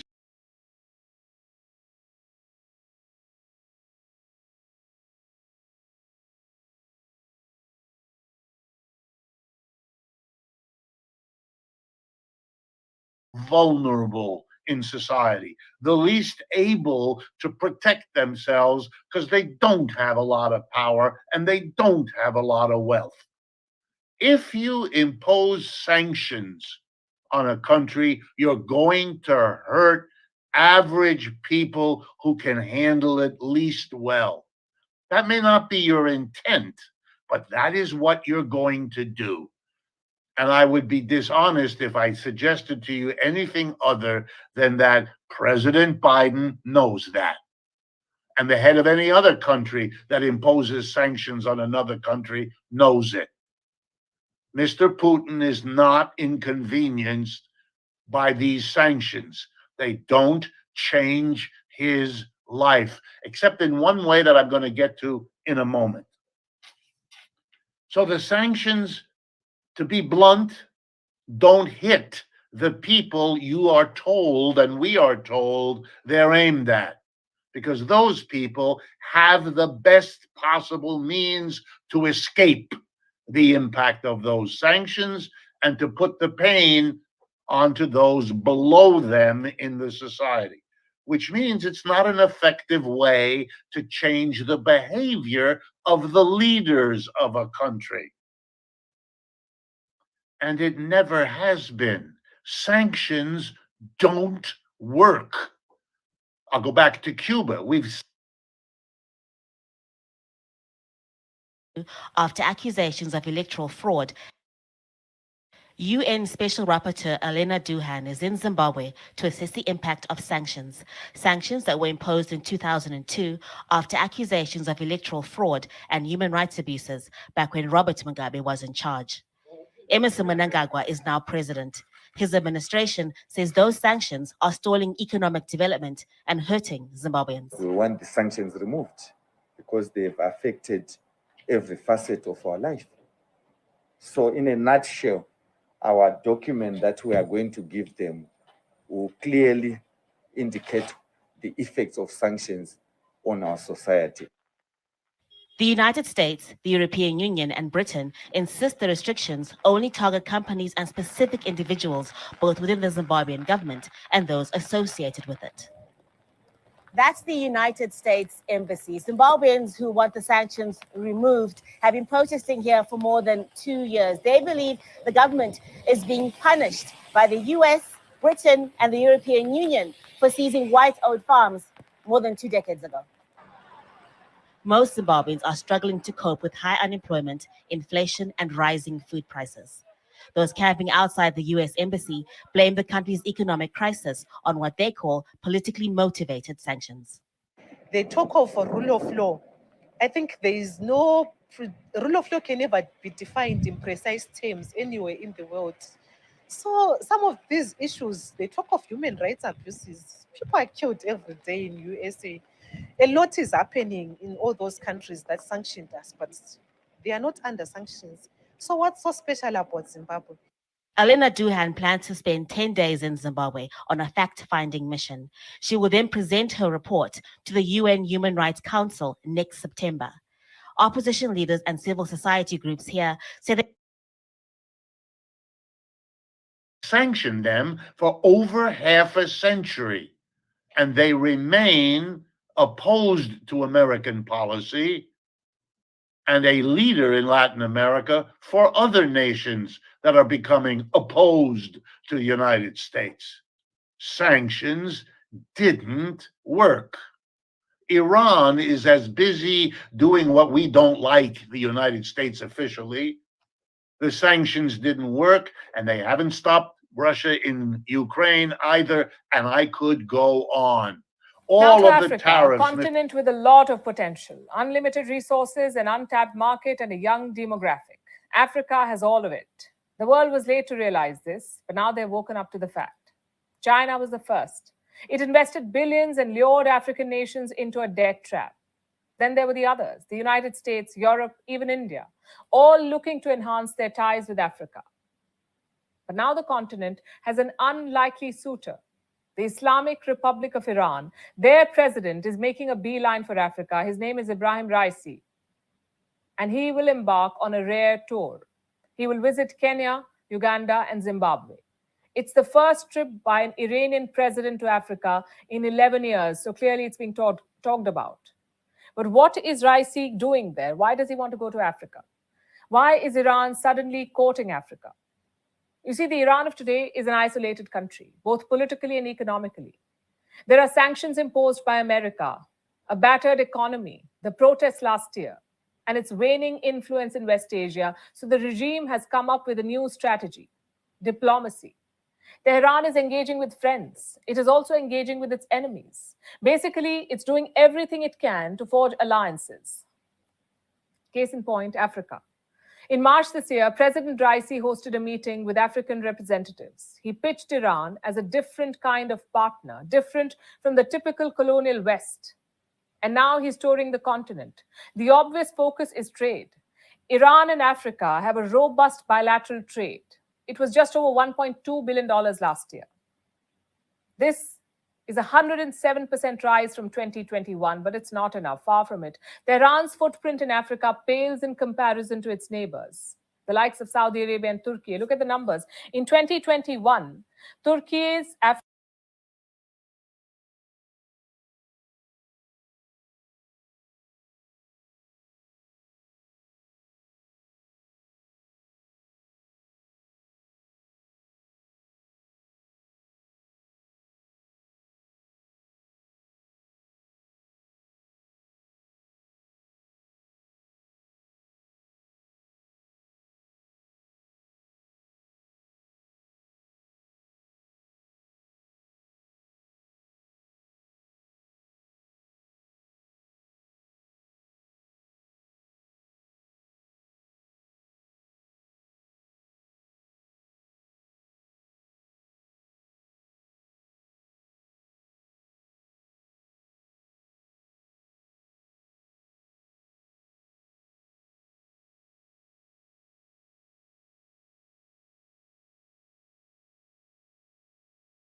Zimbabwe and Iran established diplomatic relations back in February 1983. And of course, over time, relations between the two countries have continued to grow tremendously.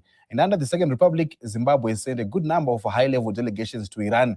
And likewise, Iran has done the same, sending as well high-level missions to Zimbabwe. And as we speak, the president of Iran is in Zimbabwe for a state visit, where we get to understand more in terms of the significance of that. And this visit is coming at the back of the 8th and the 9th sessions of Zimbabwe-Iran Joint Permanent Commissions on Cooperation, popularly known as the JPCC.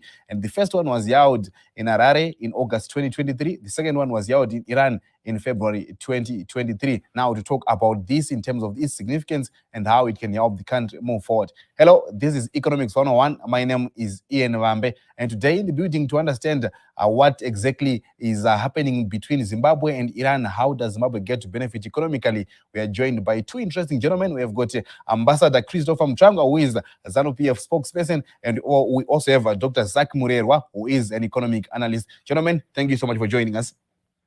Thank you. Good evening. Ambassador, let's start by understanding the significance of the visit that we've seen the Iranian president coming to Zimbabwe. We know of the historical context that Zimbabwe and Iran do have relations. Now, can you just unpack the significance of this particular visit?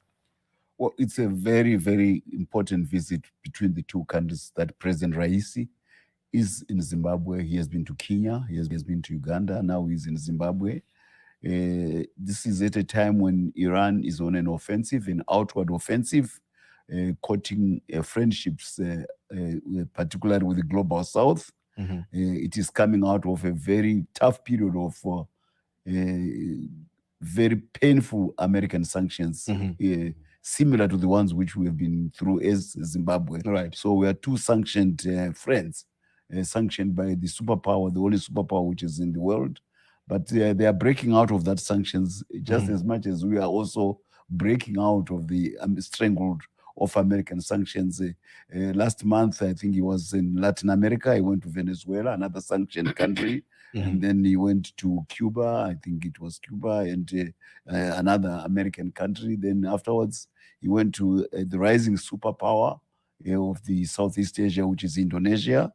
And, you know, China has recently brokered an agreement where the two powerful neighbors in the Middle East, Iran and Saudi Arabia, have coming together. So there is a new sense of camaraderie coming out of Tehran, and they're extending it now to Africa, which they view as a continent of opportunities. And today we are having in Zimbabwe old friends indeed. For those who may want to remember, you know, our history of freedom, one of the heaviest body blows which was delivered to Ian Smith was when Iran was shifted from being an appendage of America under the Shah of Iran, Reza Pahlavi, and it became a revolutionary Iran under the Ayatollah Ruhollah Khomeini in 1978. And one of the first bold acts which he did was to sanction Rhodesia by refusing to supply crude oil to the Feruka refinery. Remember, the Feruka refinery was built for Iranian oil. So it was sanctioned by Iran, and Smith suddenly had no fuel. It made his war machine start to falter. Of course, we compounded the Zanla guerrillas by the attack on the fuel complex in Southampton. Those were body blows, and Iran was one of the most demoralizing advents from our war against Ian Smith. And I know that when you start to go in East Ambassador, you can take 24 hours explaining to us all those things. Now, to bring you to the conversation, Dr. Murerwa, let's understand in terms of the MOUs that have been seen being signed between Zimbabwe and Iran. We have got 12 MOUs in the agriculture, health and child care. Can you talk to us on the significance of these MOUs? Yeah, for the benefit of the viewers, let me just highlight the importance of exploring geopolitical spaces that arise on the economic front. If you look at the mantra, the motto that Zimbabwe has adopted, right? Friends to all, enemy to none. Right. If you look at the trade preferences that Zimbabwe has had, it's open-ended in terms of saying, no, look, we'll neither look here, east or west or neither thereabouts. We are totally open for business. And this visit becomes very critical from a perspective of foreign direct investment. When you talk about MOUs, I have seen, and historically, people just describing MOUs as documents. No, they are not. They are a manifestation of a clear economic path of recovery in particular sectors. So be it tourism, be it the energy sector that Ambassador was talking about, be it mining, and so on and so forth. So the 12 MOUs that have been signed today will go a long way in increasing our gross domestic product. Because what we need as Zimbabwe is to increase our ratio on foreign direct investment, because we are not capacitated in some respects in terms of the industrialization drive. So it's very difficult to get a nation where you totally click, and through joint commissions and the binational agreements, it's going to benefit us. So ultimately, the downstream benefits would result in industrialization, employment creation in those various sectors, trade, that is going to be increased. As what President Raisi said, that Africa is a continent of opportunities. So is Zimbabwe. It is a continent of opportunities. We are endowed with natural resources. We have comparative advantages, but sometimes we lack the technology, the expertise, and we hope these binational agreements will help us in those respects. Ambassador Mtrangwa, let's get to understand the significance of MOUs. Some people would want to know whether how binding is the MOU and whether it brings results that the Zimbabweans would be looking forward. When you hear that the Iranian president is in the country, MOUs have been signed, how binding are these and what sort of results can be expected from that? You see, an MOU is a product of interaction between business partners. They agree at that level first.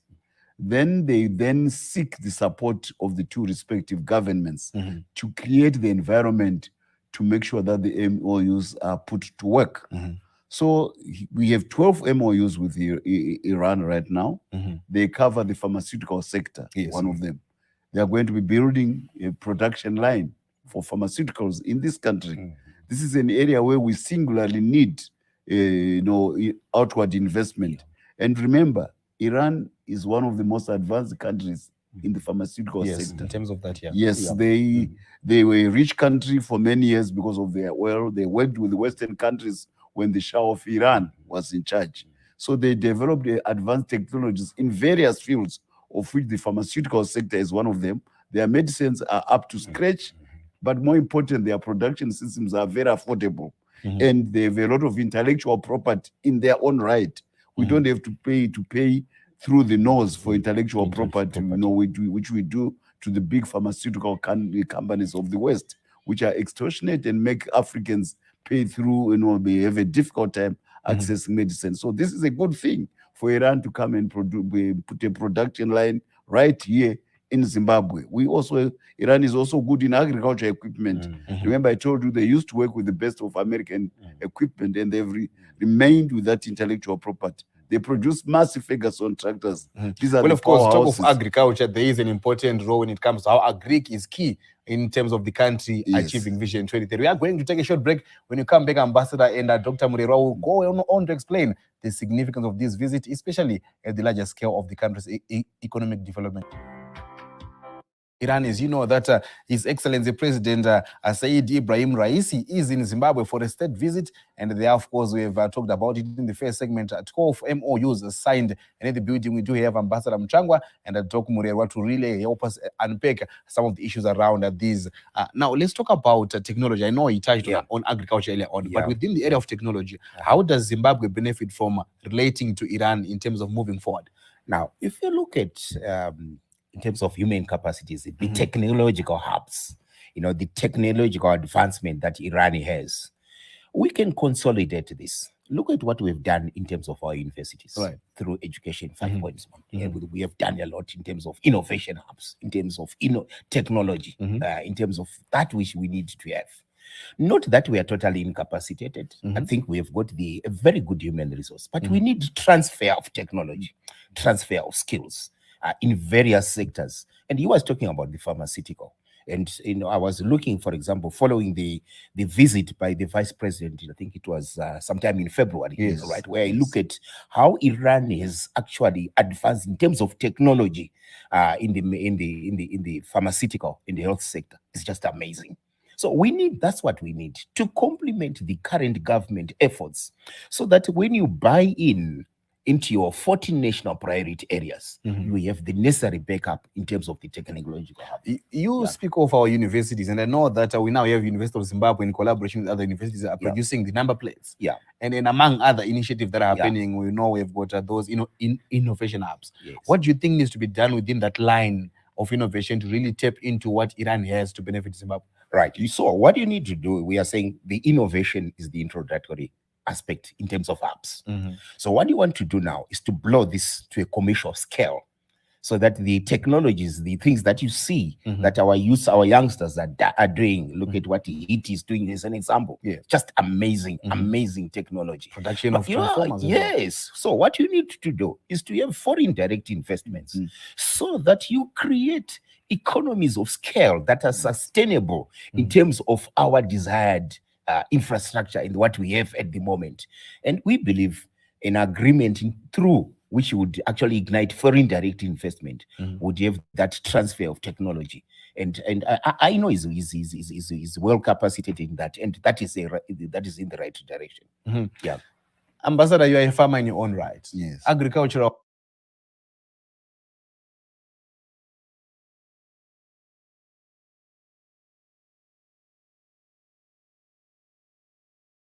In this video, we will take a look at some of the most impressive and ambitious construction projects that are currently underway in Zimbabwe. There are always new, exciting projects being worked on in the never-ending process of construction. So sit back, relax, and let's take a look at some of the most amazing construction projects in Zimbabwe. Number 9. Robert Mugabe International Airport Expansion Project. The biggest building project in Zimbabwe is the expansion of the Robert Mugabe International Airport. The Chinese government is paying for the project, which will probably cost $1.5 billion. The runway, taxiways, and terminal building will all be expanded as part of the project. A new control tower and cargo terminal will also be added. The airport will be able to handle 5 million passengers a year after the expansion, which is scheduled to be finished in 2025. An important investment in Zimbabwe's future is this project. It will support the development of Zimbabwe's tourism sector and draw in new businesses. Additionally, the expansion will boost Zimbabweans' quality of life and create jobs. Number 8. Chitangwiza City Stadium Construction Project. The construction of a new stadium in Chitangwiza is being done as part of the Chitangwiza City Stadium Construction Project. The Zimbabwean government is providing funding for the project, which will likely cost $100 million. Football games, athletic competitions, and other events will be held in the stadium, which can hold 60,000 spectators. In 2024, the stadium is anticipated to be finished. Number 7. Hwange Thermal Power Station Expansion Project. The Hwange Thermal Power Station Expansion Project aims to boost the Hwange Thermal Power Station's capacity. The Chinese government is paying for the project, which will probably cost $1 billion. The power plant's capacity will rise to 600 megawatts as a result of the project's addition of 6 new units. The expansion will aid in supplying the rising demand for electricity in the nation when it is finished in 2025. The energy sector in Zimbabwe will benefit greatly from this project. It will aid in ensuring that the nation has a dependable source of electricity, which is crucial for economic development and growth. Additionally, the expansion will boost Zimbabweans' quality of life and create jobs. Number 6. Bight Bridge Border Post Upgrade Project. The Bight Bridge Border Post Upgrade Project aims to modernize Zimbabwe's busiest border post, which is located in Bight Bridge. The African Development Bank is providing funding for the project, which will likely cost $200 million. The project will modernize the infrastructure of the border post, including its roads, structures, and customs facilities. The upgrade will increase the effectiveness of cross-border trade and is anticipated to be finished in 2024. The trade sector in Zimbabwe will benefit greatly from this project. It will contribute to making border crossing quicker and simpler, which will increase trade between Zimbabwe and its neighbors. Additionally, the upgrade will benefit Zimbabweans' quality of life and generate jobs. Number 5. National Railways of Zimbabwe Rehabilitation Project. A project to restore the national railways of Zimbabwe is called the National Railways of Zimbabwe Rehabilitation Project. The World Bank is providing funding for the project, which will probably cost $500 million. The project will repair the tracks, bridges, and locomotives, as well as the rest of the railway's infrastructure. The rehabilitation, which will help to increase the railway's effectiveness and lower the cost of goods transportation, is anticipated to be finished in 2025. The transportation industry in Zimbabwe will benefit greatly from this project. It will contribute to making shipping goods simpler and more affordable, which will help the economy. Additionally, the rehabilitation will boost employment opportunities and Zimbabweans' standard of living. Number 4. Victoria Falls Airport Expansion Project.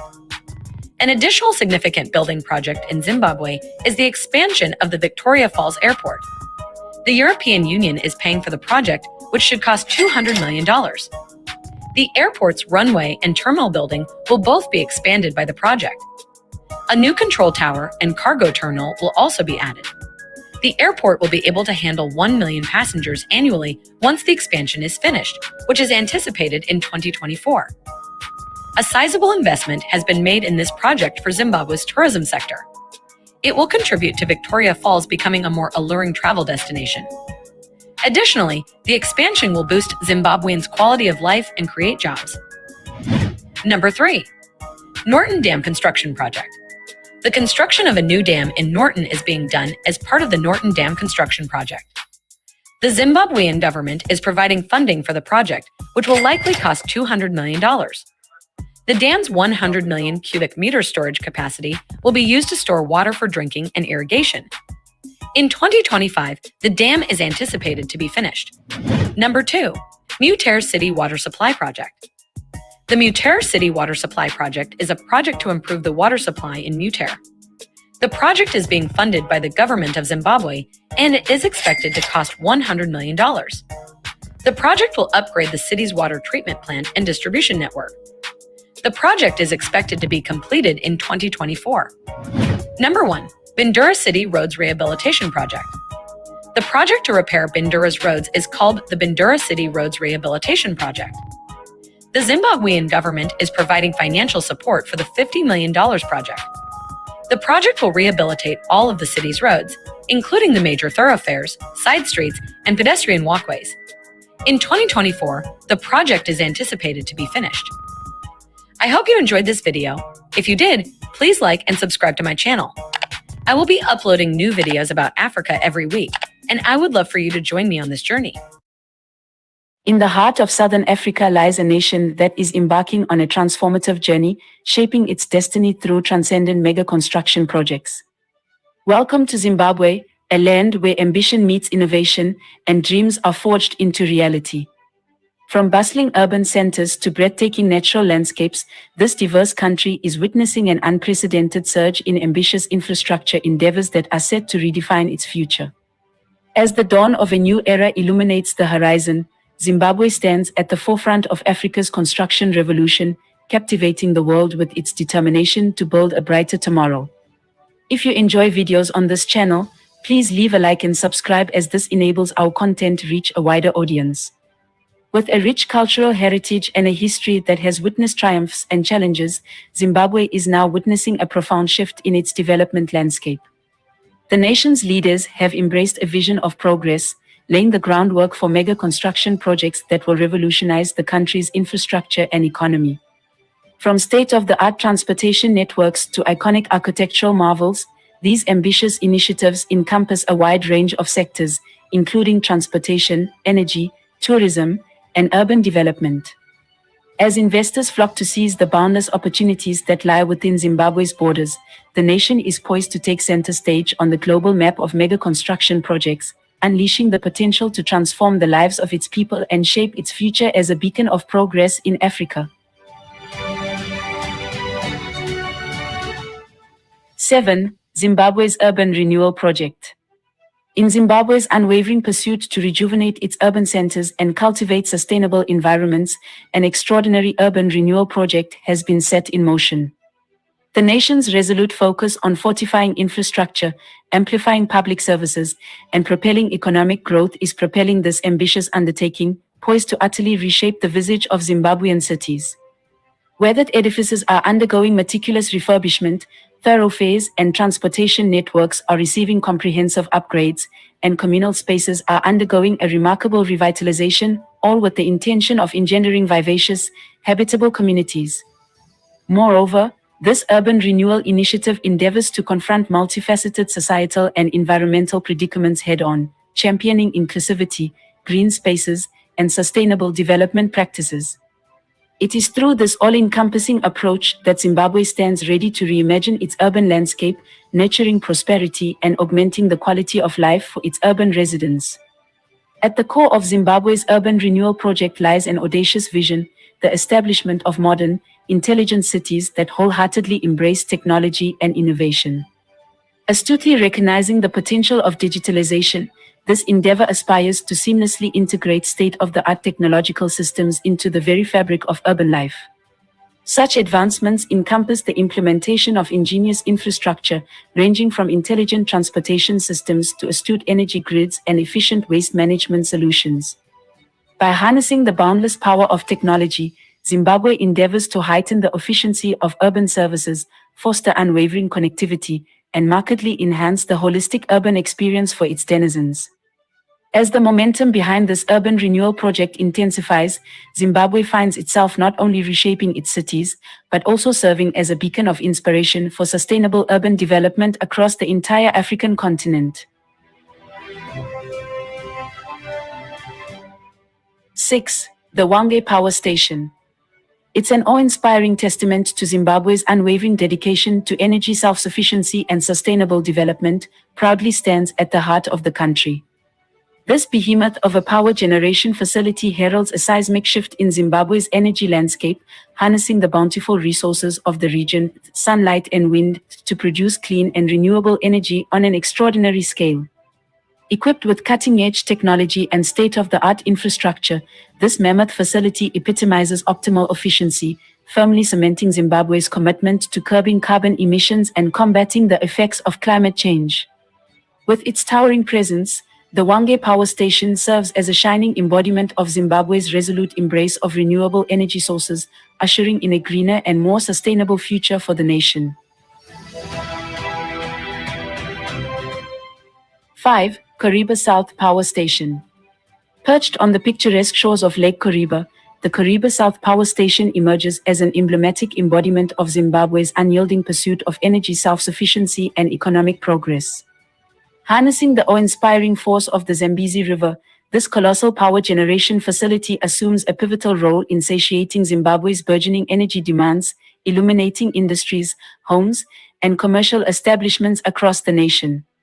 With its impressive capacity, the Kariba South Power Station represents a resolute step towards meeting Zimbabwe's energy needs, underscored by its employment of cutting-edge turbines and groundbreaking technology. Beyond ensuring a steadfast and reliable electricity supply, this hydroelectric behemoth champions the cause of sustainable development by curbing greenhouse gas emissions. Through its striking architectural design and engineering triumph, the Kariba South Power Station stands as a testament to Zimbabwe's unflagging determination to harness its energy potential and propel its economy to unprecedented heights. 4. Mount Hampton Smart City. Nestled gracefully amid the breathtaking mountains, Mount Hampton Smart City illuminates Zimbabwe's urban landscape with a dazzling display of innovation and progress. This groundbreaking venture represents a seismic shift in urban development, transcending conventional boundaries to forge a sustainable and technologically advanced city. Anchored by its unwavering commitment to smart infrastructure and cutting-edge technologies, Mount Hampton Smart City sets its sights on elevating the quality of life for its inhabitants while mitigating the environmental impact. From intelligent transportation systems that seamlessly navigate the cityscape to energy-efficient edifices and pioneering waste management solutions, this audacious endeavor weaves technology into the very fabric of urban life, fostering efficiency, connectivity, and an unparalleled urban experience. Beyond serving as a testament to Zimbabwe's unrelenting embrace of the future, Mount Hampton Smart City emerges as a glowing exemplar of sustainable urban development, poised to inspire neighboring regions. However, the significance of Mount Hampton Smart City stretches far beyond its technological prowess as it emerges as an economic powerhouse, generating a surge of job opportunities and enticing investments. This grandiose project's realization is set to unleash a plethora of employment prospects across a spectrum of sectors, ranging from construction and technology to the vibrant domains of hospitality and services. Bolstered by its ingenious infrastructure and conducive business environment, Mount Hampton Smart City beckons investors, propelling economic growth and fostering the prosperity of the entire region. As this visionary initiative unfurls, Mount Hampton Smart City stands tall as an indomitable symbol of Zimbabwe's resolute determination to surge forward, asserting its dominance as a trailblazer in the realm of smart, sustainable urban development. 3. Zim Cyber City. It represents an audacious leap into Zimbabwe's digital frontier, propelling the nation into a future defined by technological prowess and innovation. Positioned at the forefront of technological advancement, this visionary undertaking seeks to establish a dynamic hub brimming with digital technologies, entrepreneurial spirit, and groundbreaking ideas. With an unwavering focus on state-of-the-art infrastructure, advanced connectivity, and a thriving digital ecosystem, Zim Cyber City is poised to revolutionize Zimbabwe's digital landscape. This ambitious venture paints a vivid picture of a city where technology-driven industries flourish, startups thrive, and digital skills are nurtured. From cutting-edge data centers to lightning-fast internet connectivity and innovation hubs, Zim Cyber City assumes the role of a powerful catalyst, driving economic growth, fostering job creation, and empowering the digital economy. As Zimbabwe positions itself as a formidable force in the digital realm, Zim Cyber City stands as an unequivocal testament to the nation's unwavering commitment to seize the boundless opportunities presented by the digital age. 2. The Harare Metro Rail Project. It signifies a significant milestone in Zimbabwe's transportation infrastructure. With its sights set on modernizing the capital city's public transportation system, this visionary endeavor aims to introduce an efficient and reliable metro rail network. By integrating state-of-the-art trains, cutting-edge technology, and a comprehensive network of stations, the Harare Metro Rail Project promises to revolutionize the way people commute within the city. This ambitious initiative seeks to alleviate traffic congestion, reduce travel times, and enhance the overall accessibility and convenience for Harare's residents. With its commitment to sustainable development and improved urban mobility, the Harare Metro Rail Project serves as a testament to Zimbabwe's dedication to advancing its transportation infrastructure. 1. Mount Darwin Smart City. Nestled amidst the breathtaking beauty of Mount Darwin Smart City emerges as a testament to Zimbabwe's unwavering commitment to progress and sustainable urban development. This visionary project embodies a harmonious blend of cutting-edge technology, connectivity, and environmental consciousness. By prioritizing intelligent infrastructure, advanced digital solutions, and eco-friendly practices, Mount Darwin Smart City aims to elevate the living standards of its residents while treading lightly on the earth. From innovative energy systems and streamlined waste management to intelligent transportation networks, this transformative initiative paints a picture of a city poised for the future, where technology harmonizes with the well-being of its inhabitants and the preservation of the natural world. Mount Darwin Smart City not only showcases Zimbabwe's. Not only would electric vehicles become more.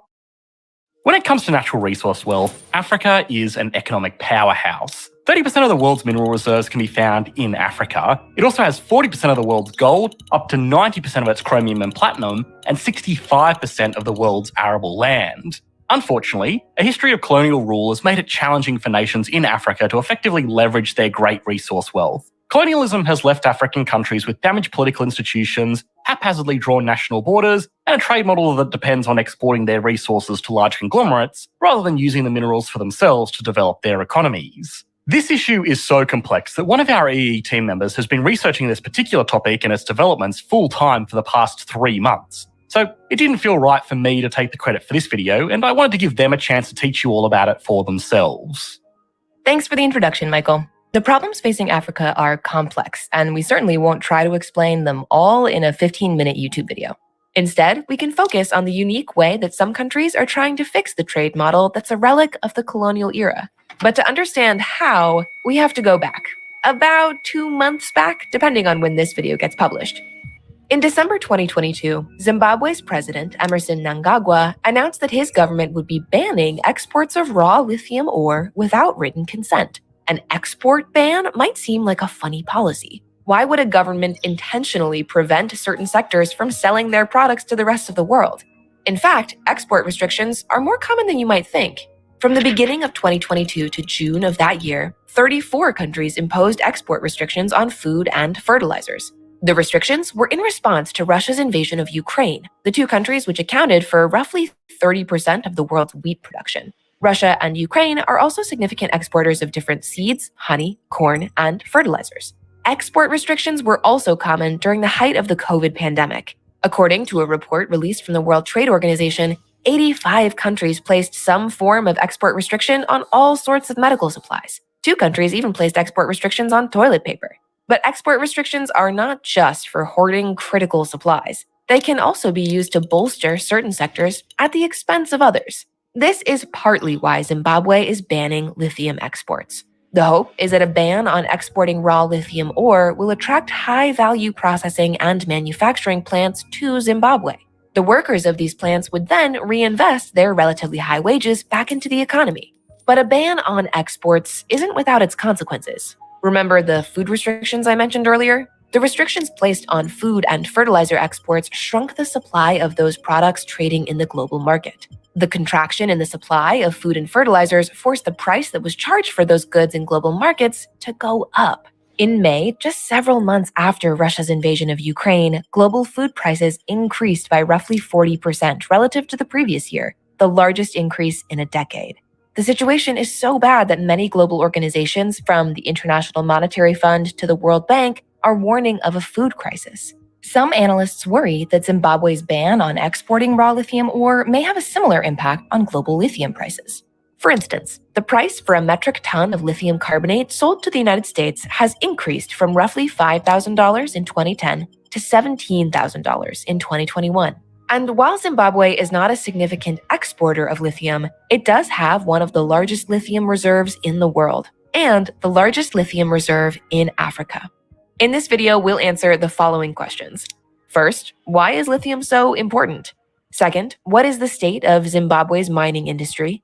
Third, how likely is Zimbabwe's export ban to benefit its economy? And finally, should we be worried that Zimbabwe's ban on raw lithium exports will distort global lithium prices? Why is lithium so important?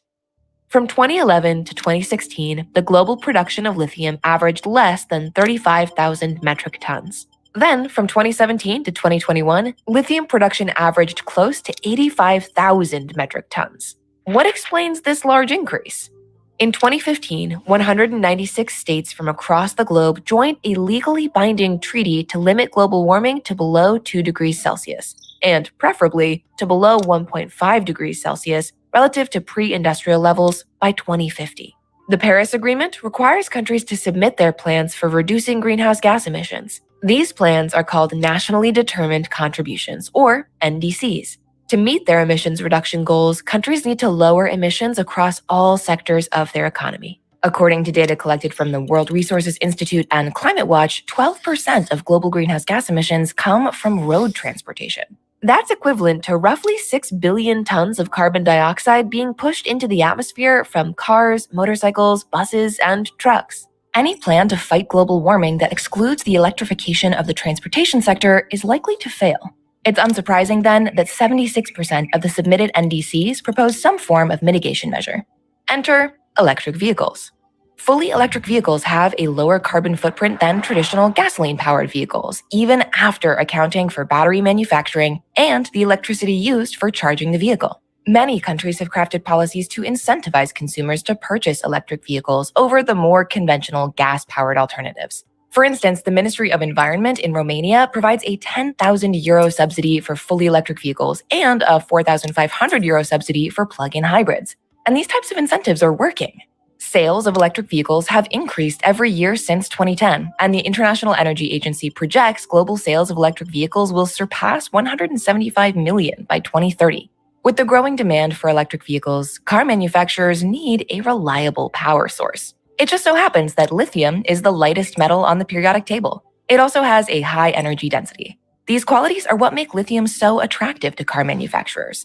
Their lightweight means that the cars they power don't have to spend a lot of energy to travel with them, but their high energy density also means they can maintain a charge for a long time. The fact that lithium-ion batteries are also cheaper than some alternatives makes them a favorite among car manufacturers. What is the state of Zimbabwe's mining industry today? The World Bank classifies Zimbabwe as a lower middle income country. As of 2021, its GDP per capita stands at just under $1,300, less than the $1,600 made in sub-Saharan Africa as a whole. The bright spot in Zimbabwe's economy has been its mining sector, which accounts for roughly 12% of its GDP. But the issue is that smuggling is a common problem.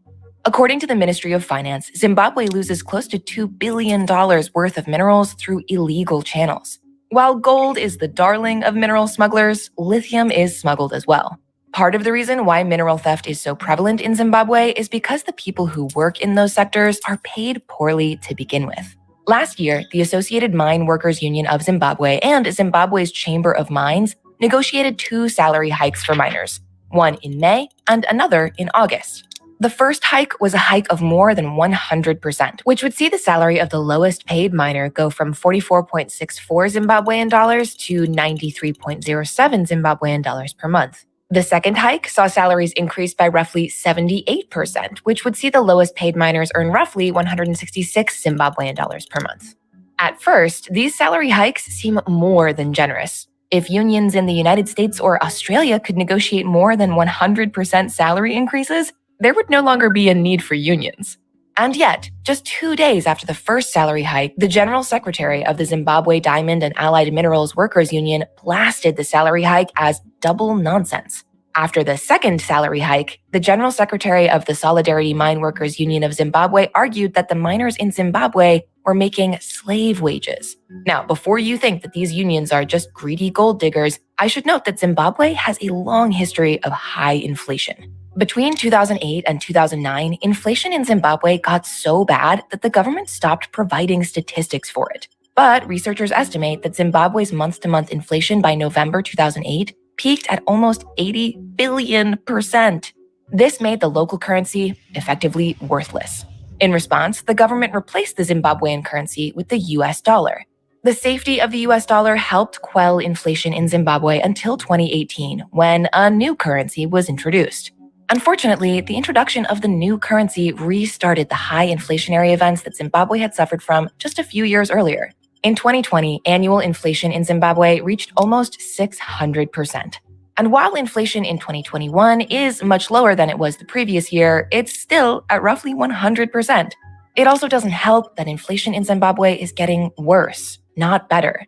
Analysts predict that inflation will rise to 400% by the end of 2023, effectively wiping out the salary hike that miners received the previous year. But it's not just miners in Zimbabwe that have low incomes. In 2019, 40% of Zimbabwe's population lived on less than $2.15 a day after adjusting for purchasing power. This is higher than the average in sub-Saharan Africa as a whole, where about 35% of the population lived on less than $2.15 a day. A low income leads to low levels of consumption and investment. It also means that a government has a small tax base to draw from to grow their economy. This is partly why inflation in Zimbabwe has been so high. With very little tax revenue, the government relies on money printing to fund its expenses. These disadvantages explain why Zimbabwe's government wants to attract more processing plants.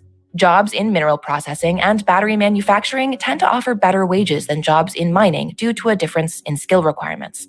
A higher household salary would lead to larger household consumption, which would increase the revenue that goes to companies. The companies would then reinvest this extra profit into more workers and better equipment to maintain their market share. Higher household salary and firm revenue would also increase the taxes sent to the government. This gives the government more money to spend on infrastructure projects such as railways, which households and firms can use to generate even more money. In short, higher household income creates a kind of feedback loop that positively impacts economic growth. Will Zimbabwe's ban on lithium benefit its economy? Relying on commodity exports for economic growth has two problems. First, a country that relies on commodity exports will be subjected to the extreme highs and lows of commodity prices. When commodity prices go up, the economy performs well. When commodity prices fall, the economy performs poorly. We've seen this play out many times with oil exporting countries. Take Venezuela, for instance. In the mid-1970s, there was a 5-month OPEC-backed oil embargo on countries supporting Israel in the Yom Kippur War. This boosted oil prices and made Venezuela the wealthiest country in Latin America. But a decade later, when oil prices fell, Venezuela's economy was in free fall. And by the end of the decade, the IMF had to bail the country out. The second issue with depending on commodity exports is that it restricts a country's influence in global trade. Between 2010 and 2020, most trade in goods has come from the manufacturing sector. According to data from the United Nations, the manufacturing sector contributed roughly $13.5 trillion to global trade. The agricultural sector and the natural resources sector combined contributed less than half of that. So how might the ban on exporting raw lithium ore solve these issues? When a country exports anything, they do so because they have produced more than what is demanded domestically, so they sell the excess to consumers in other countries. Admittedly, this is a highly simplified view of global trade, but it helps us put Zimbabwe's ban on lithium exports in perspective. If a country exports goods because they produce more than what is needed at home, then a ban on exports would cause an oversupply of that good domestically. The glut of supply would then bring prices down. In Zimbabwe's case, the ban on exports of raw lithium ore should create a glut of lithium, which will lower its domestic price. While this is bad news for lithium mines that now have to sell their products at a discount, it's great news for the lithium processing plants and the battery manufacturing plants that buy lithium. Not only can these firms now purchase lithium at a discount, but they can also pass on these savings to consumers, which will make their products more competitive in the global market.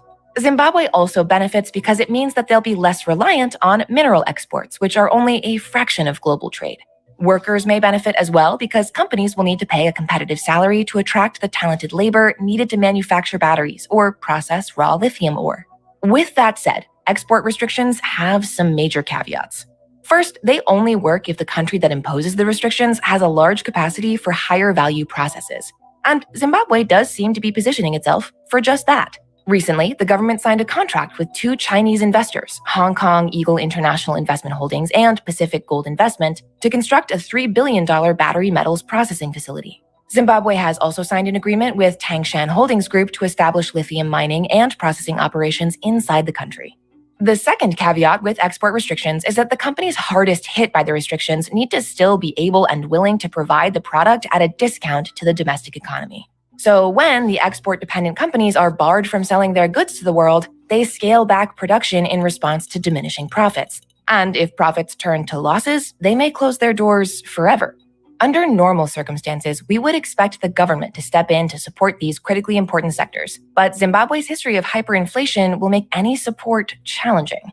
When Zimbabwe banned the exports of raw chromium ore in 2007, and again in 2011, for instance, researchers at the OECD found that the ban did not improve the competitiveness of those companies that process raw chromium ore. Still, what Zimbabwe has going for it today that it arguably lacked in 2011 is a strong capacity for refining raw lithium ore into higher value products due to the significant investments from Chinese firms. If Zimbabwe's mining sector can supply these firms with lithium ore at competitive prices, then Zimbabwe might take the first step toward becoming a middle-income country. Should we be worried that Zimbabwe's ban on lithium exports will distort global lithium prices? Higher lithium prices would be good for the large exporters of lithium ore and bad for everyone else. Not only would electric vehicles become more expensive, but car manufacturers might switch to other, less dependable batteries to cut costs, and reduction in quality might turn consumers off from electric vehicles entirely. But we likely don't have to worry about Zimbabwe's ban on lithium exports inflating prices too much. Australia and Chile are the largest producers of lithium today, accounting for more than 75% of global lithium production. And yes, while Zimbabwe does have one of the largest lithium reserves in the world and the largest in Africa, its massive reserves are nowhere close to what's available in other parts of the world. More than 90% of global lithium reserves are located in just 4 countries: Chile, Australia, Argentina, and China. Zimbabwe's ban on lithium exports is likely to have just a small effect on global lithium prices, if it has any effect at all. For many decades, countries in Africa have received the short end of the stick when it comes to economic growth. And while living conditions in Africa have improved over the years, the continent still has a long way to go before it overcomes the hardships placed upon it by its former colonial overlords. An export ban is just one such tool that countries have at their disposal to make this transition easier. Granted, an outright ban is a blunt tool, but there are less severe types of export restrictions that countries can consider. For instance, many countries in Africa place export taxes on coffee, oils, and tobacco. Zimbabwe's ban on lithium exports is one attempt to shake off the lingering economic effects of the colonial era. Whether the country will be successful or not in this endeavor remains to be seen. What can be said with some certainty, however, is that many economists will be watching Zimbabwe very closely over the next few years. Thanks so much for watching this video, and if you liked it, please hit that like button and subscribe to see more content. You can also hit the notification bell to be notified whenever we post a new video.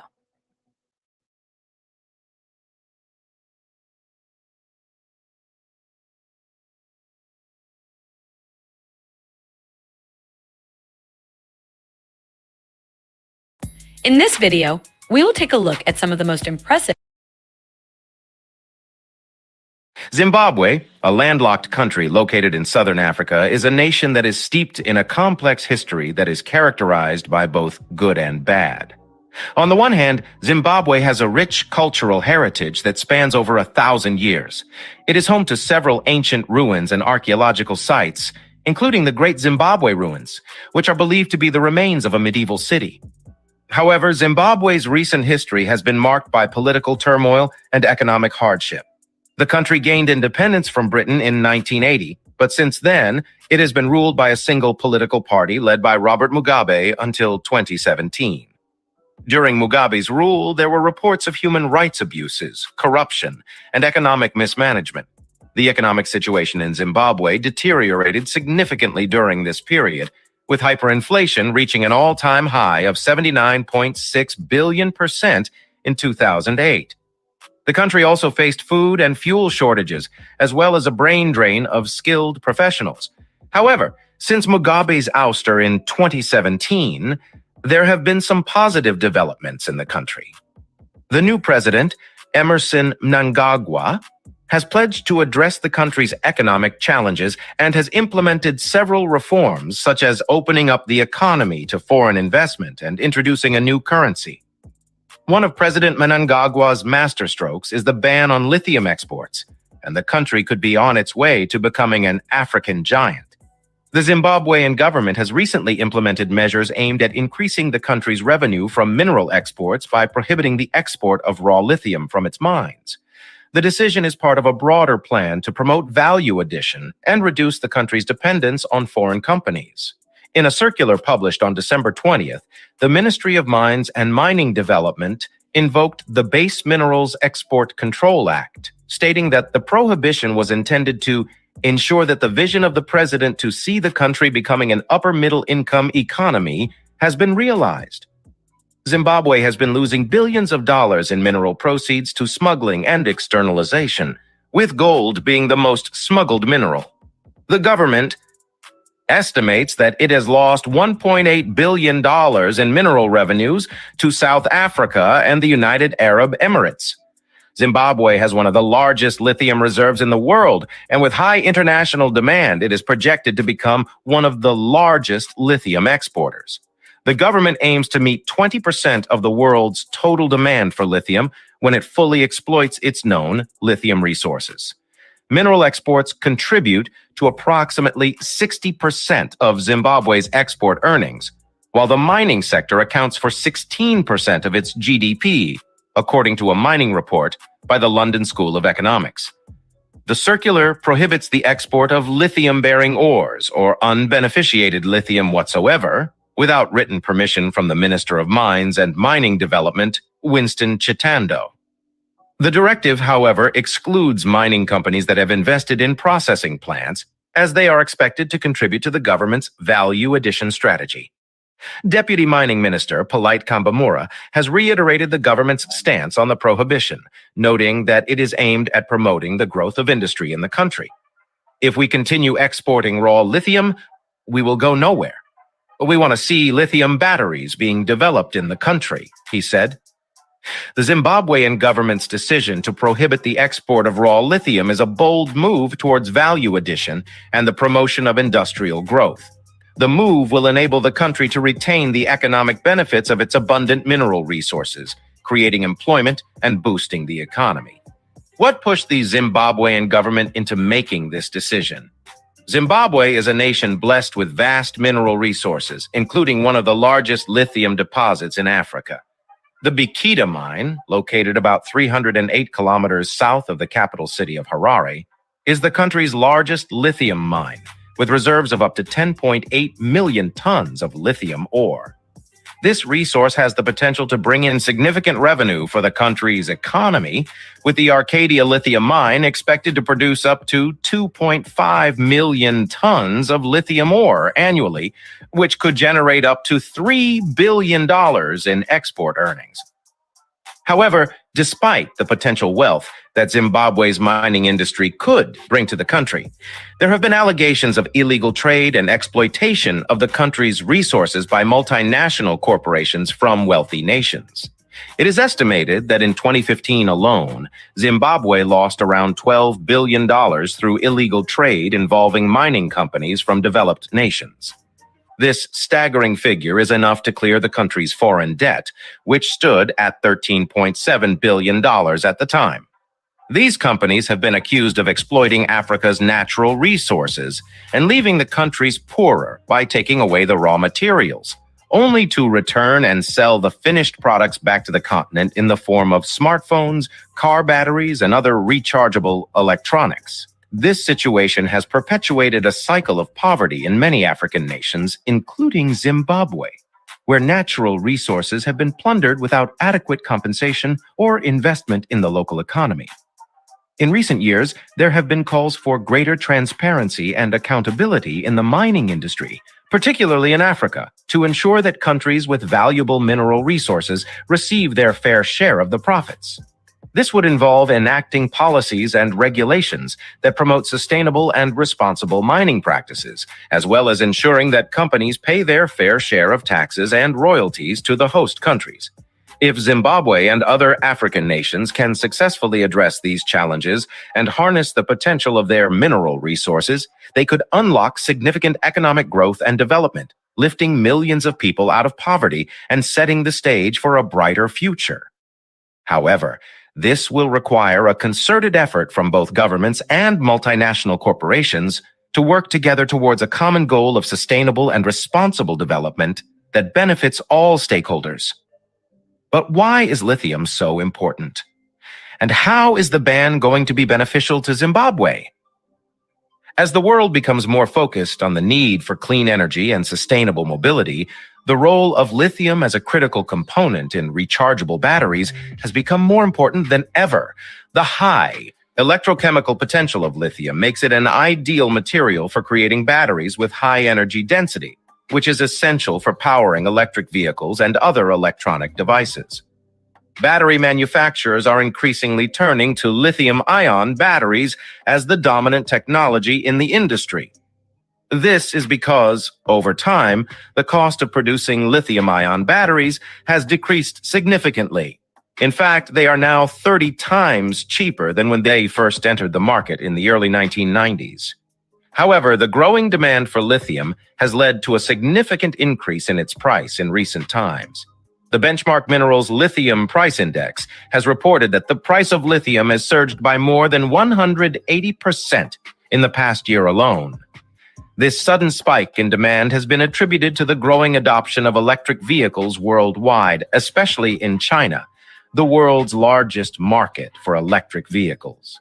The price of lithium carbonate, a key component in lithium-ion batteries, has reached unprecedented levels, with spot prices in China hitting a record high of $84,000 per ton in November. This is a cause for concern for battery manufacturers, as it threatens to raise the overall cost of battery production, thereby making electric vehicles and other electronic devices more expensive. Zimbabwe's decision to ban the export of unprocessed lithium presents an opportunity for the country to establish itself as a key player in the global lithium market. By processing its lithium locally, Zimbabwe can add value to the mineral and create jobs in the process. The move will also help to attract foreign investment in the country's lithium industry, which could provide a much-needed boost to Zimbabwe's economy. While the ban may cause some short-term challenges, such as a decrease in revenue from the export of unprocessed lithium, the long-term benefits are significant. Zimbabwe has the potential to become a major lithium producer, with vast reserves of the mineral in its Bikita, Kamativi, and Arcadia mines.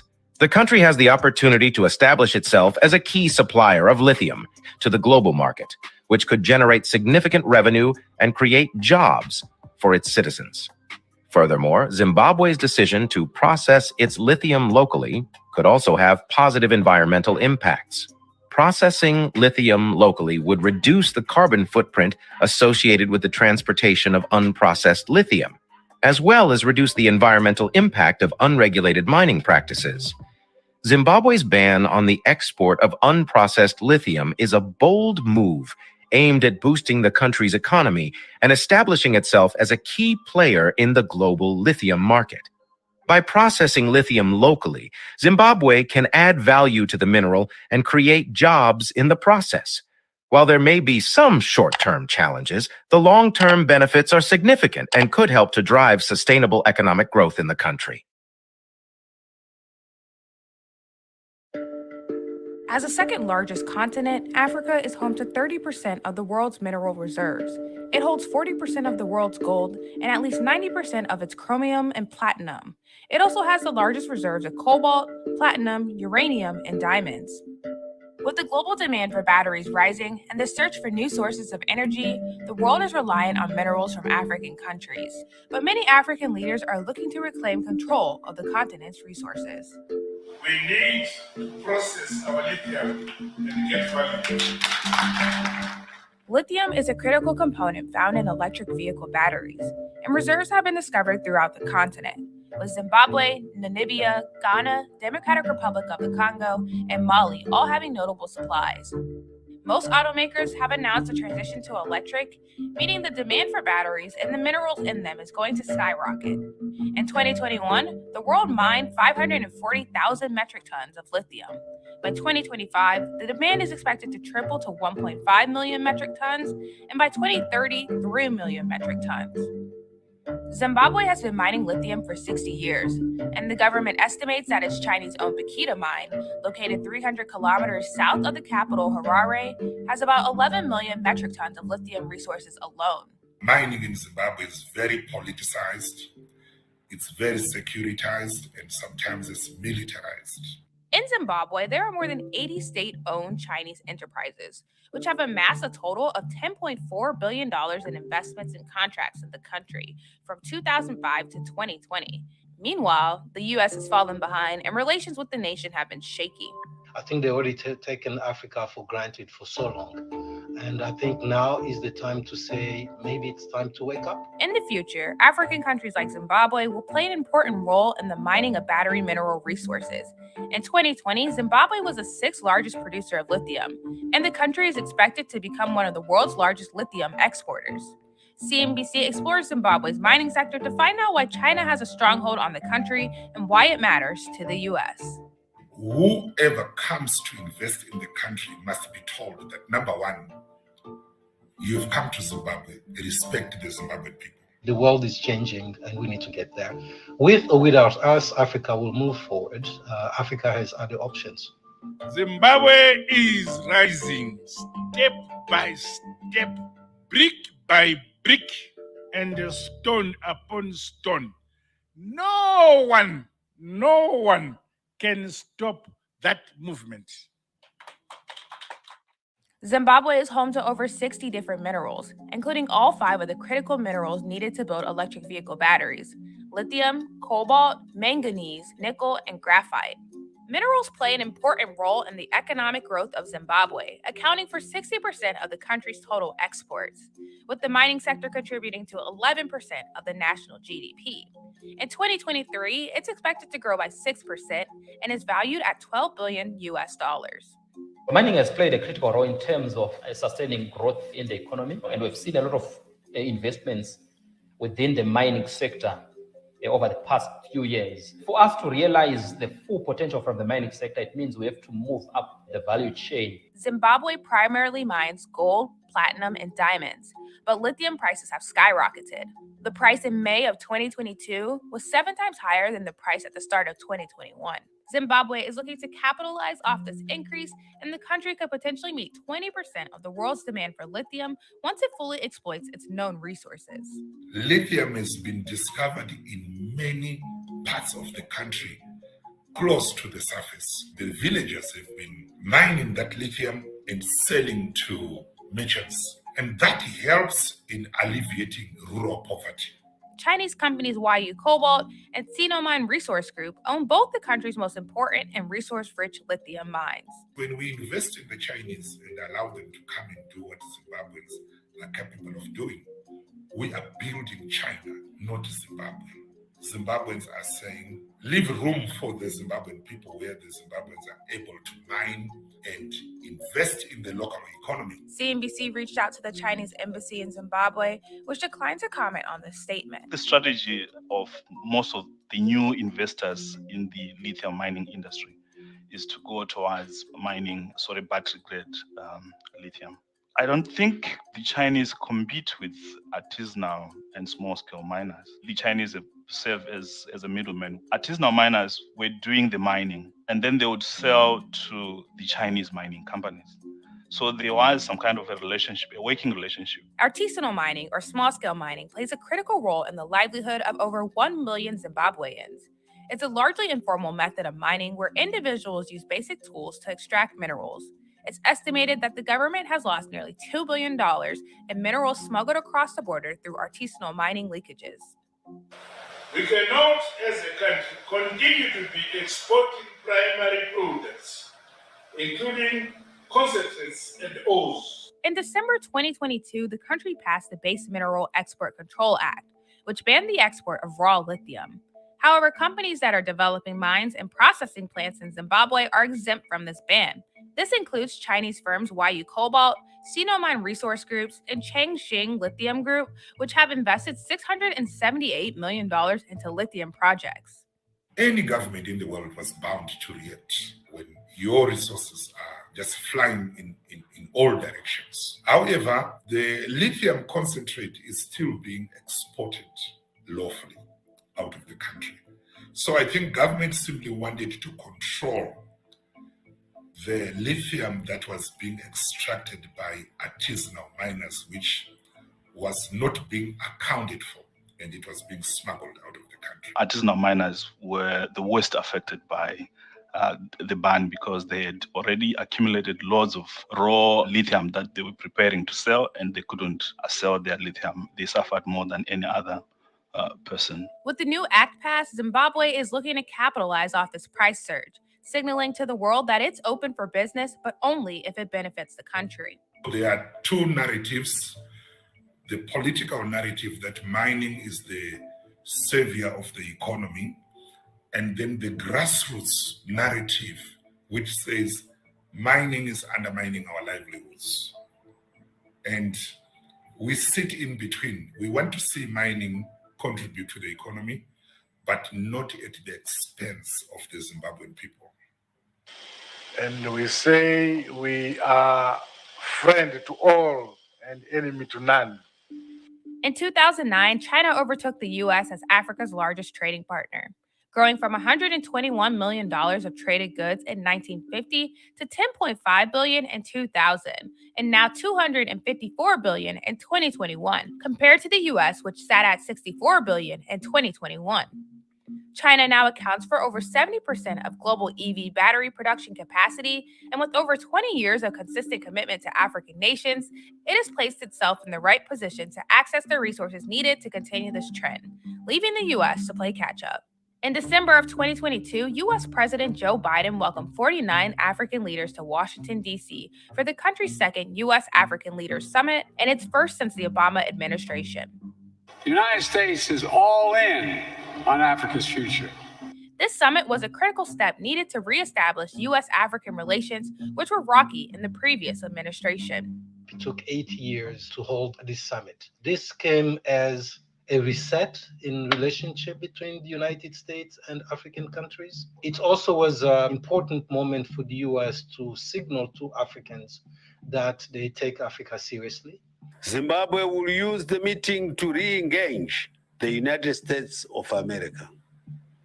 We hope the USA will be forthcoming. However, noticeably missing from the summit was Zimbabwe's president, Emmerson Mnangagwa, who was not invited and has been under U.S. travel sanctions brought on by allegations of corruption and human rights abuses since 2002. In his place, Foreign Affairs Minister Frederick Shava attended. That itself, the fact that he came, is also still a signal that the U.S. is interested in keeping the door open with Zimbabwe. While the U.S. pledged its commitment to Africa, the reality is tensions have been building for a long time. The U.S. has been under pressure from the African Union and the Southern African Development Community to lift sanctions against Zimbabwe. These sanctions were enacted after then Zimbabwe President Robert Mugabe launched a controversial program in 2000 that redistributed land from Zimbabwe's white minority population to its indigenous Black population. The US came to the summit with a trust deficit. America has not been consistent in the way that it engages with Africa. The problem is America tends to go through European former colonial powers to engage Africa. That is problematic because these countries are sovereign, independent countries. Following the sanctions, many Western governments pulled aid, and companies like Anglo American, which owns Zim Alloys, one of the country's largest producers of chrome, sold its stake, leaving room for outside investors.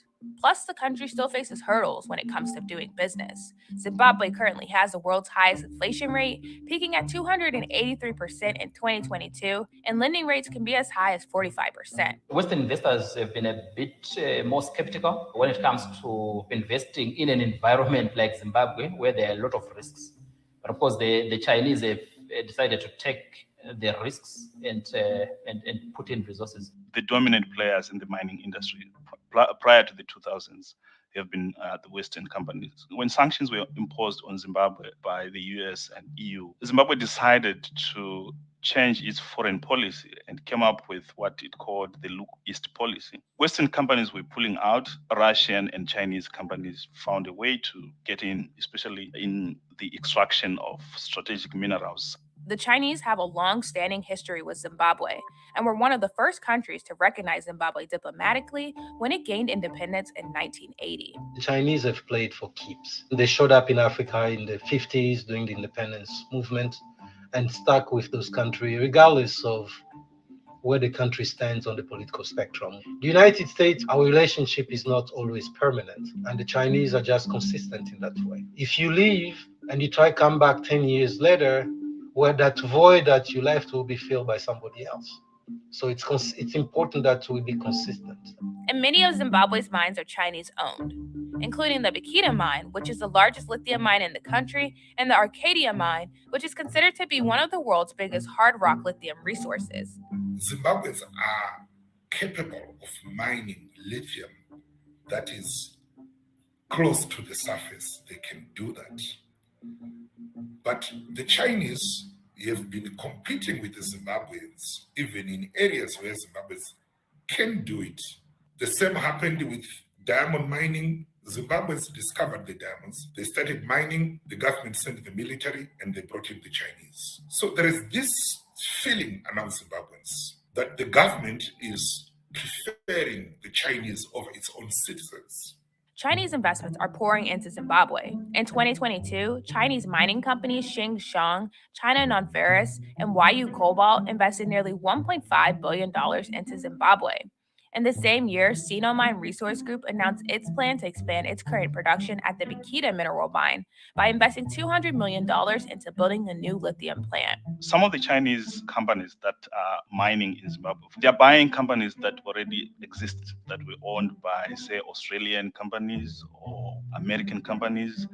and they're taking over from these old mining companies. While the government is signing deals with Chinese investors, Zimbabweans aren't naive to the issues that come with accepting Chinese money. The negotiations of the contracts are done in secret. Often, the national interest is lost in that secret negotiation. The first thing we need to do is to be transparent. We don't know the kind of concessions that African countries are actually giving out to the Chinese. I think there's been a lot of opacity around Chinese investments on the African continent. It's clear that the resources belong to Zimbabwe, not the West nor the East. But how can Zimbabwe exploit its full potential? Magu proposes an OPEC-like cartel where mineral-rich countries band together to regulate the price and extraction of minerals such as lithium. Zimbabwe produces minerals. We need to control the prices of our minerals. We need to control the marketing of our minerals. We also need to engage other countries, even forming cartels. We need to identify which other countries produce lithium in the world. Let's form a cartel so that we can control the global prices of lithium. The idea itself is not far-fetched. It all depends on how it's structured and who comes into that circle. If the DRC, Zambia, Chile, Indonesia, the United States, Peru, and Canada were to form a cartel, it gives them power, right? The power of start talking in one voice with these developed nations that have clout on the international stage. If, however, it's presented as us versus them type of thing, then it can create a lot of animosity, so to speak, between the great north and the rich and the poor and so on. One of Zimbabwe's biggest challenges to reaching its full potential seem to be its politics and the narratives that surround it. The narrative on Africa is still a narrative that dates from the 15th century. So that lens then through which you look at Africa is murky. You don't see value, you don't see return for your money, you see all the risks, but not the upside. That needs to be changed. So since colonial times, mining has always played a significant role in Zimbabwe's economy. Zimbabwe has not been able to leverage the kind of mineral resources that it has. I know in terms of when people talk about mineral riches in Africa, they talk about South Africa, Ghana, and DRC, but Zimbabwe has loads of minerals. There is massive potential for the country to really generate hundreds of billions from its remaining mineral endowment. The elephant in the living room is corruption, nepotism, politicization, securitization, and militarization of our natural resources. But I think if the government appoints the right people into the right positions and create the conducive environment for professionalism to thrive in the sector, I'm very certain that Zimbabwe has the capacity to maximize the potential from its minerals.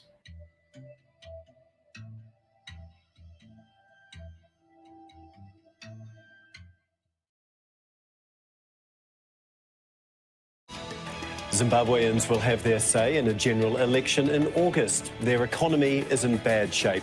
Millions are struggling to survive. So what are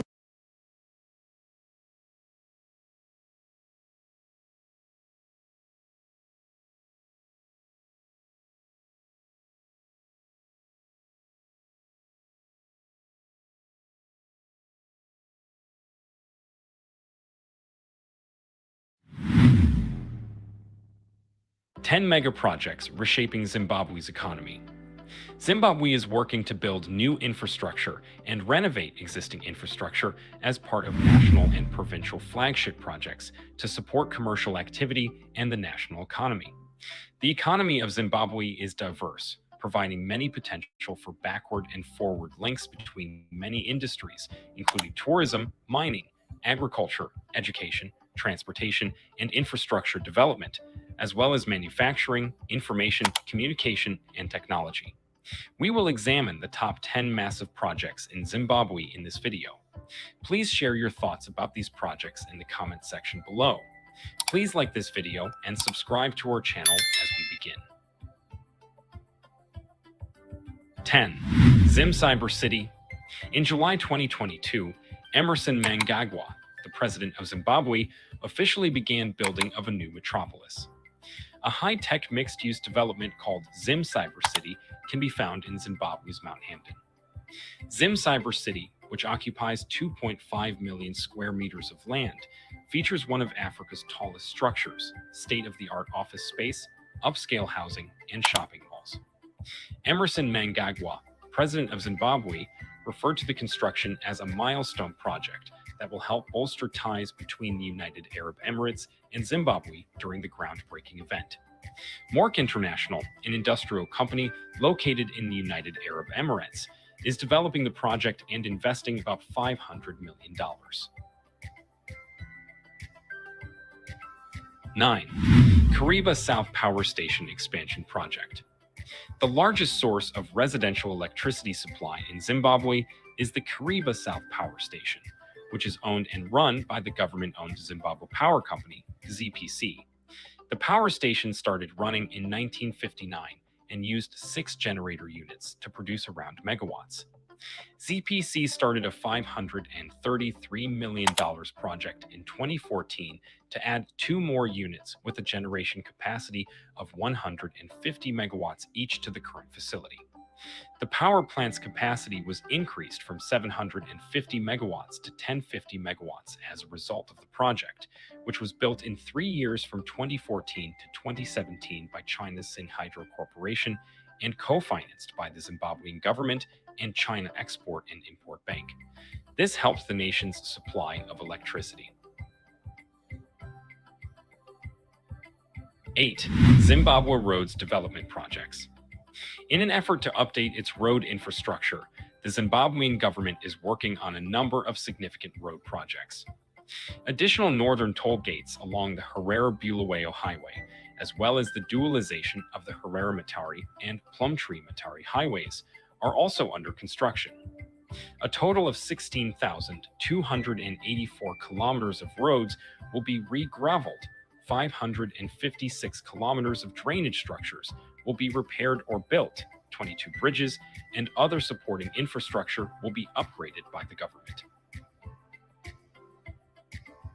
7. Robert Mugabe International Airport Expansion Project.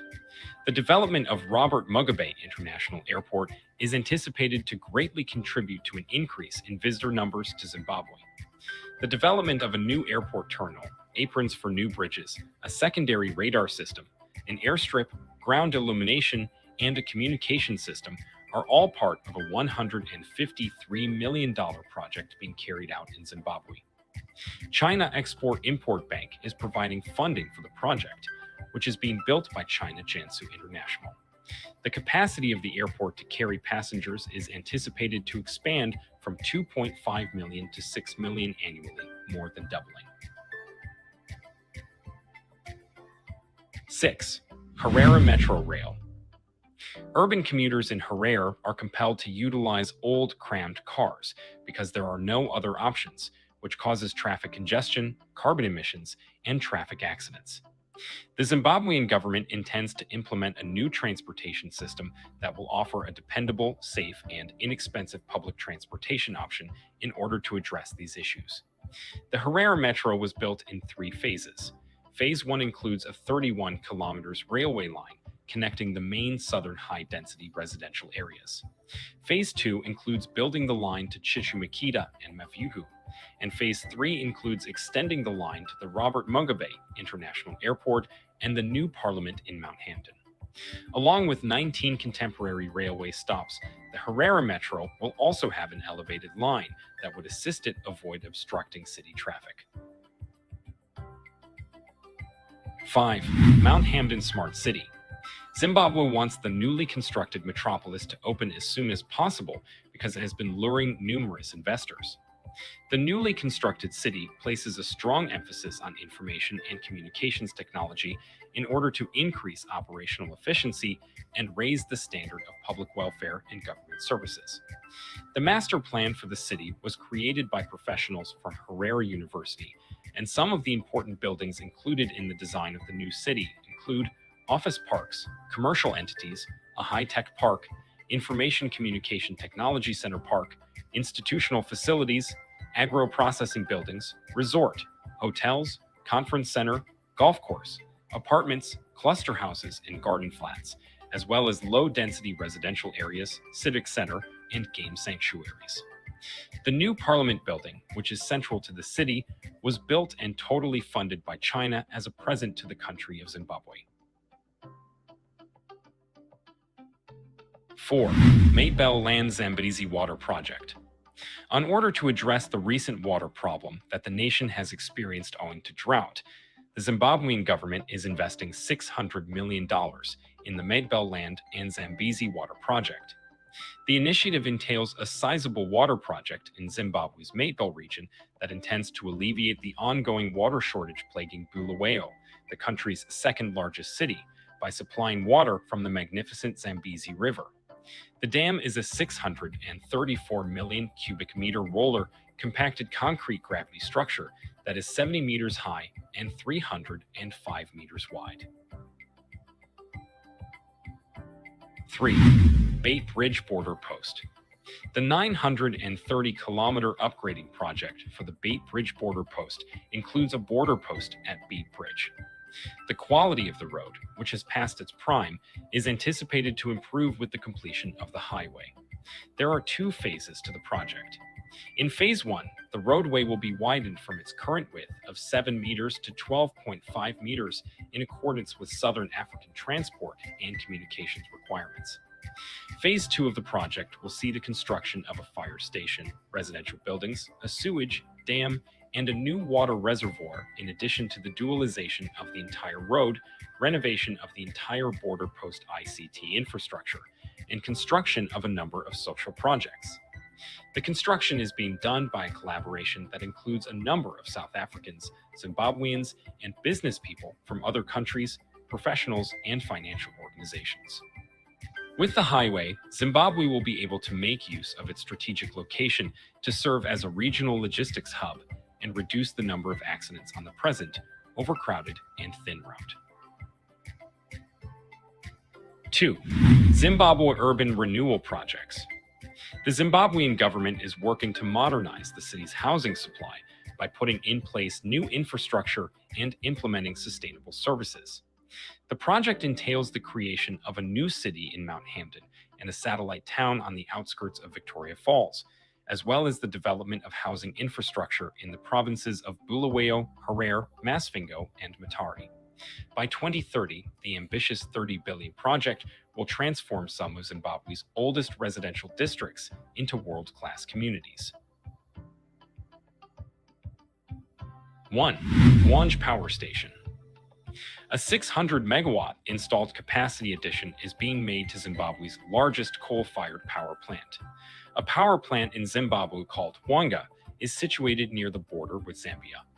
A special-purpose vehicle made up of hydropower engineering and construction firm Sino Hydro and Zimbabwe Power Companies ACC, a subsidiary of Zimbabwe Energy Supply Authority's IONS, Chinese state, is working on the $1.5 billion expansion project. 2 enormous boiler turbine generator sets with a combined capacity of 600 megawatts are installed as part of the power project, along with the necessary cooling tower additions. When the extension is finished, the Hwange power plant will have a total of 1,520 megawatts in capacity thanks to 2 300-megawatt units from the new third phase, 120 megawatt units from the first phase, and 220 megawatt units from the second phase. The nation's economic growth and electricity production depend on the $1.5 billion infrastructure investment in the Hwange power facility. It represents Zimbabwe's efforts to come up with long-term solutions to its power problems, which are inhibiting the development of its industrial sector and impeding economic growth.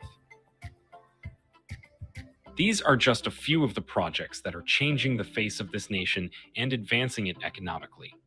Tell us in the comments section what you think of these projects and how they will benefit this nation and Africa. Also remember to like this video, share it, and subscribe to Africa Reloaded for more intriguing contents.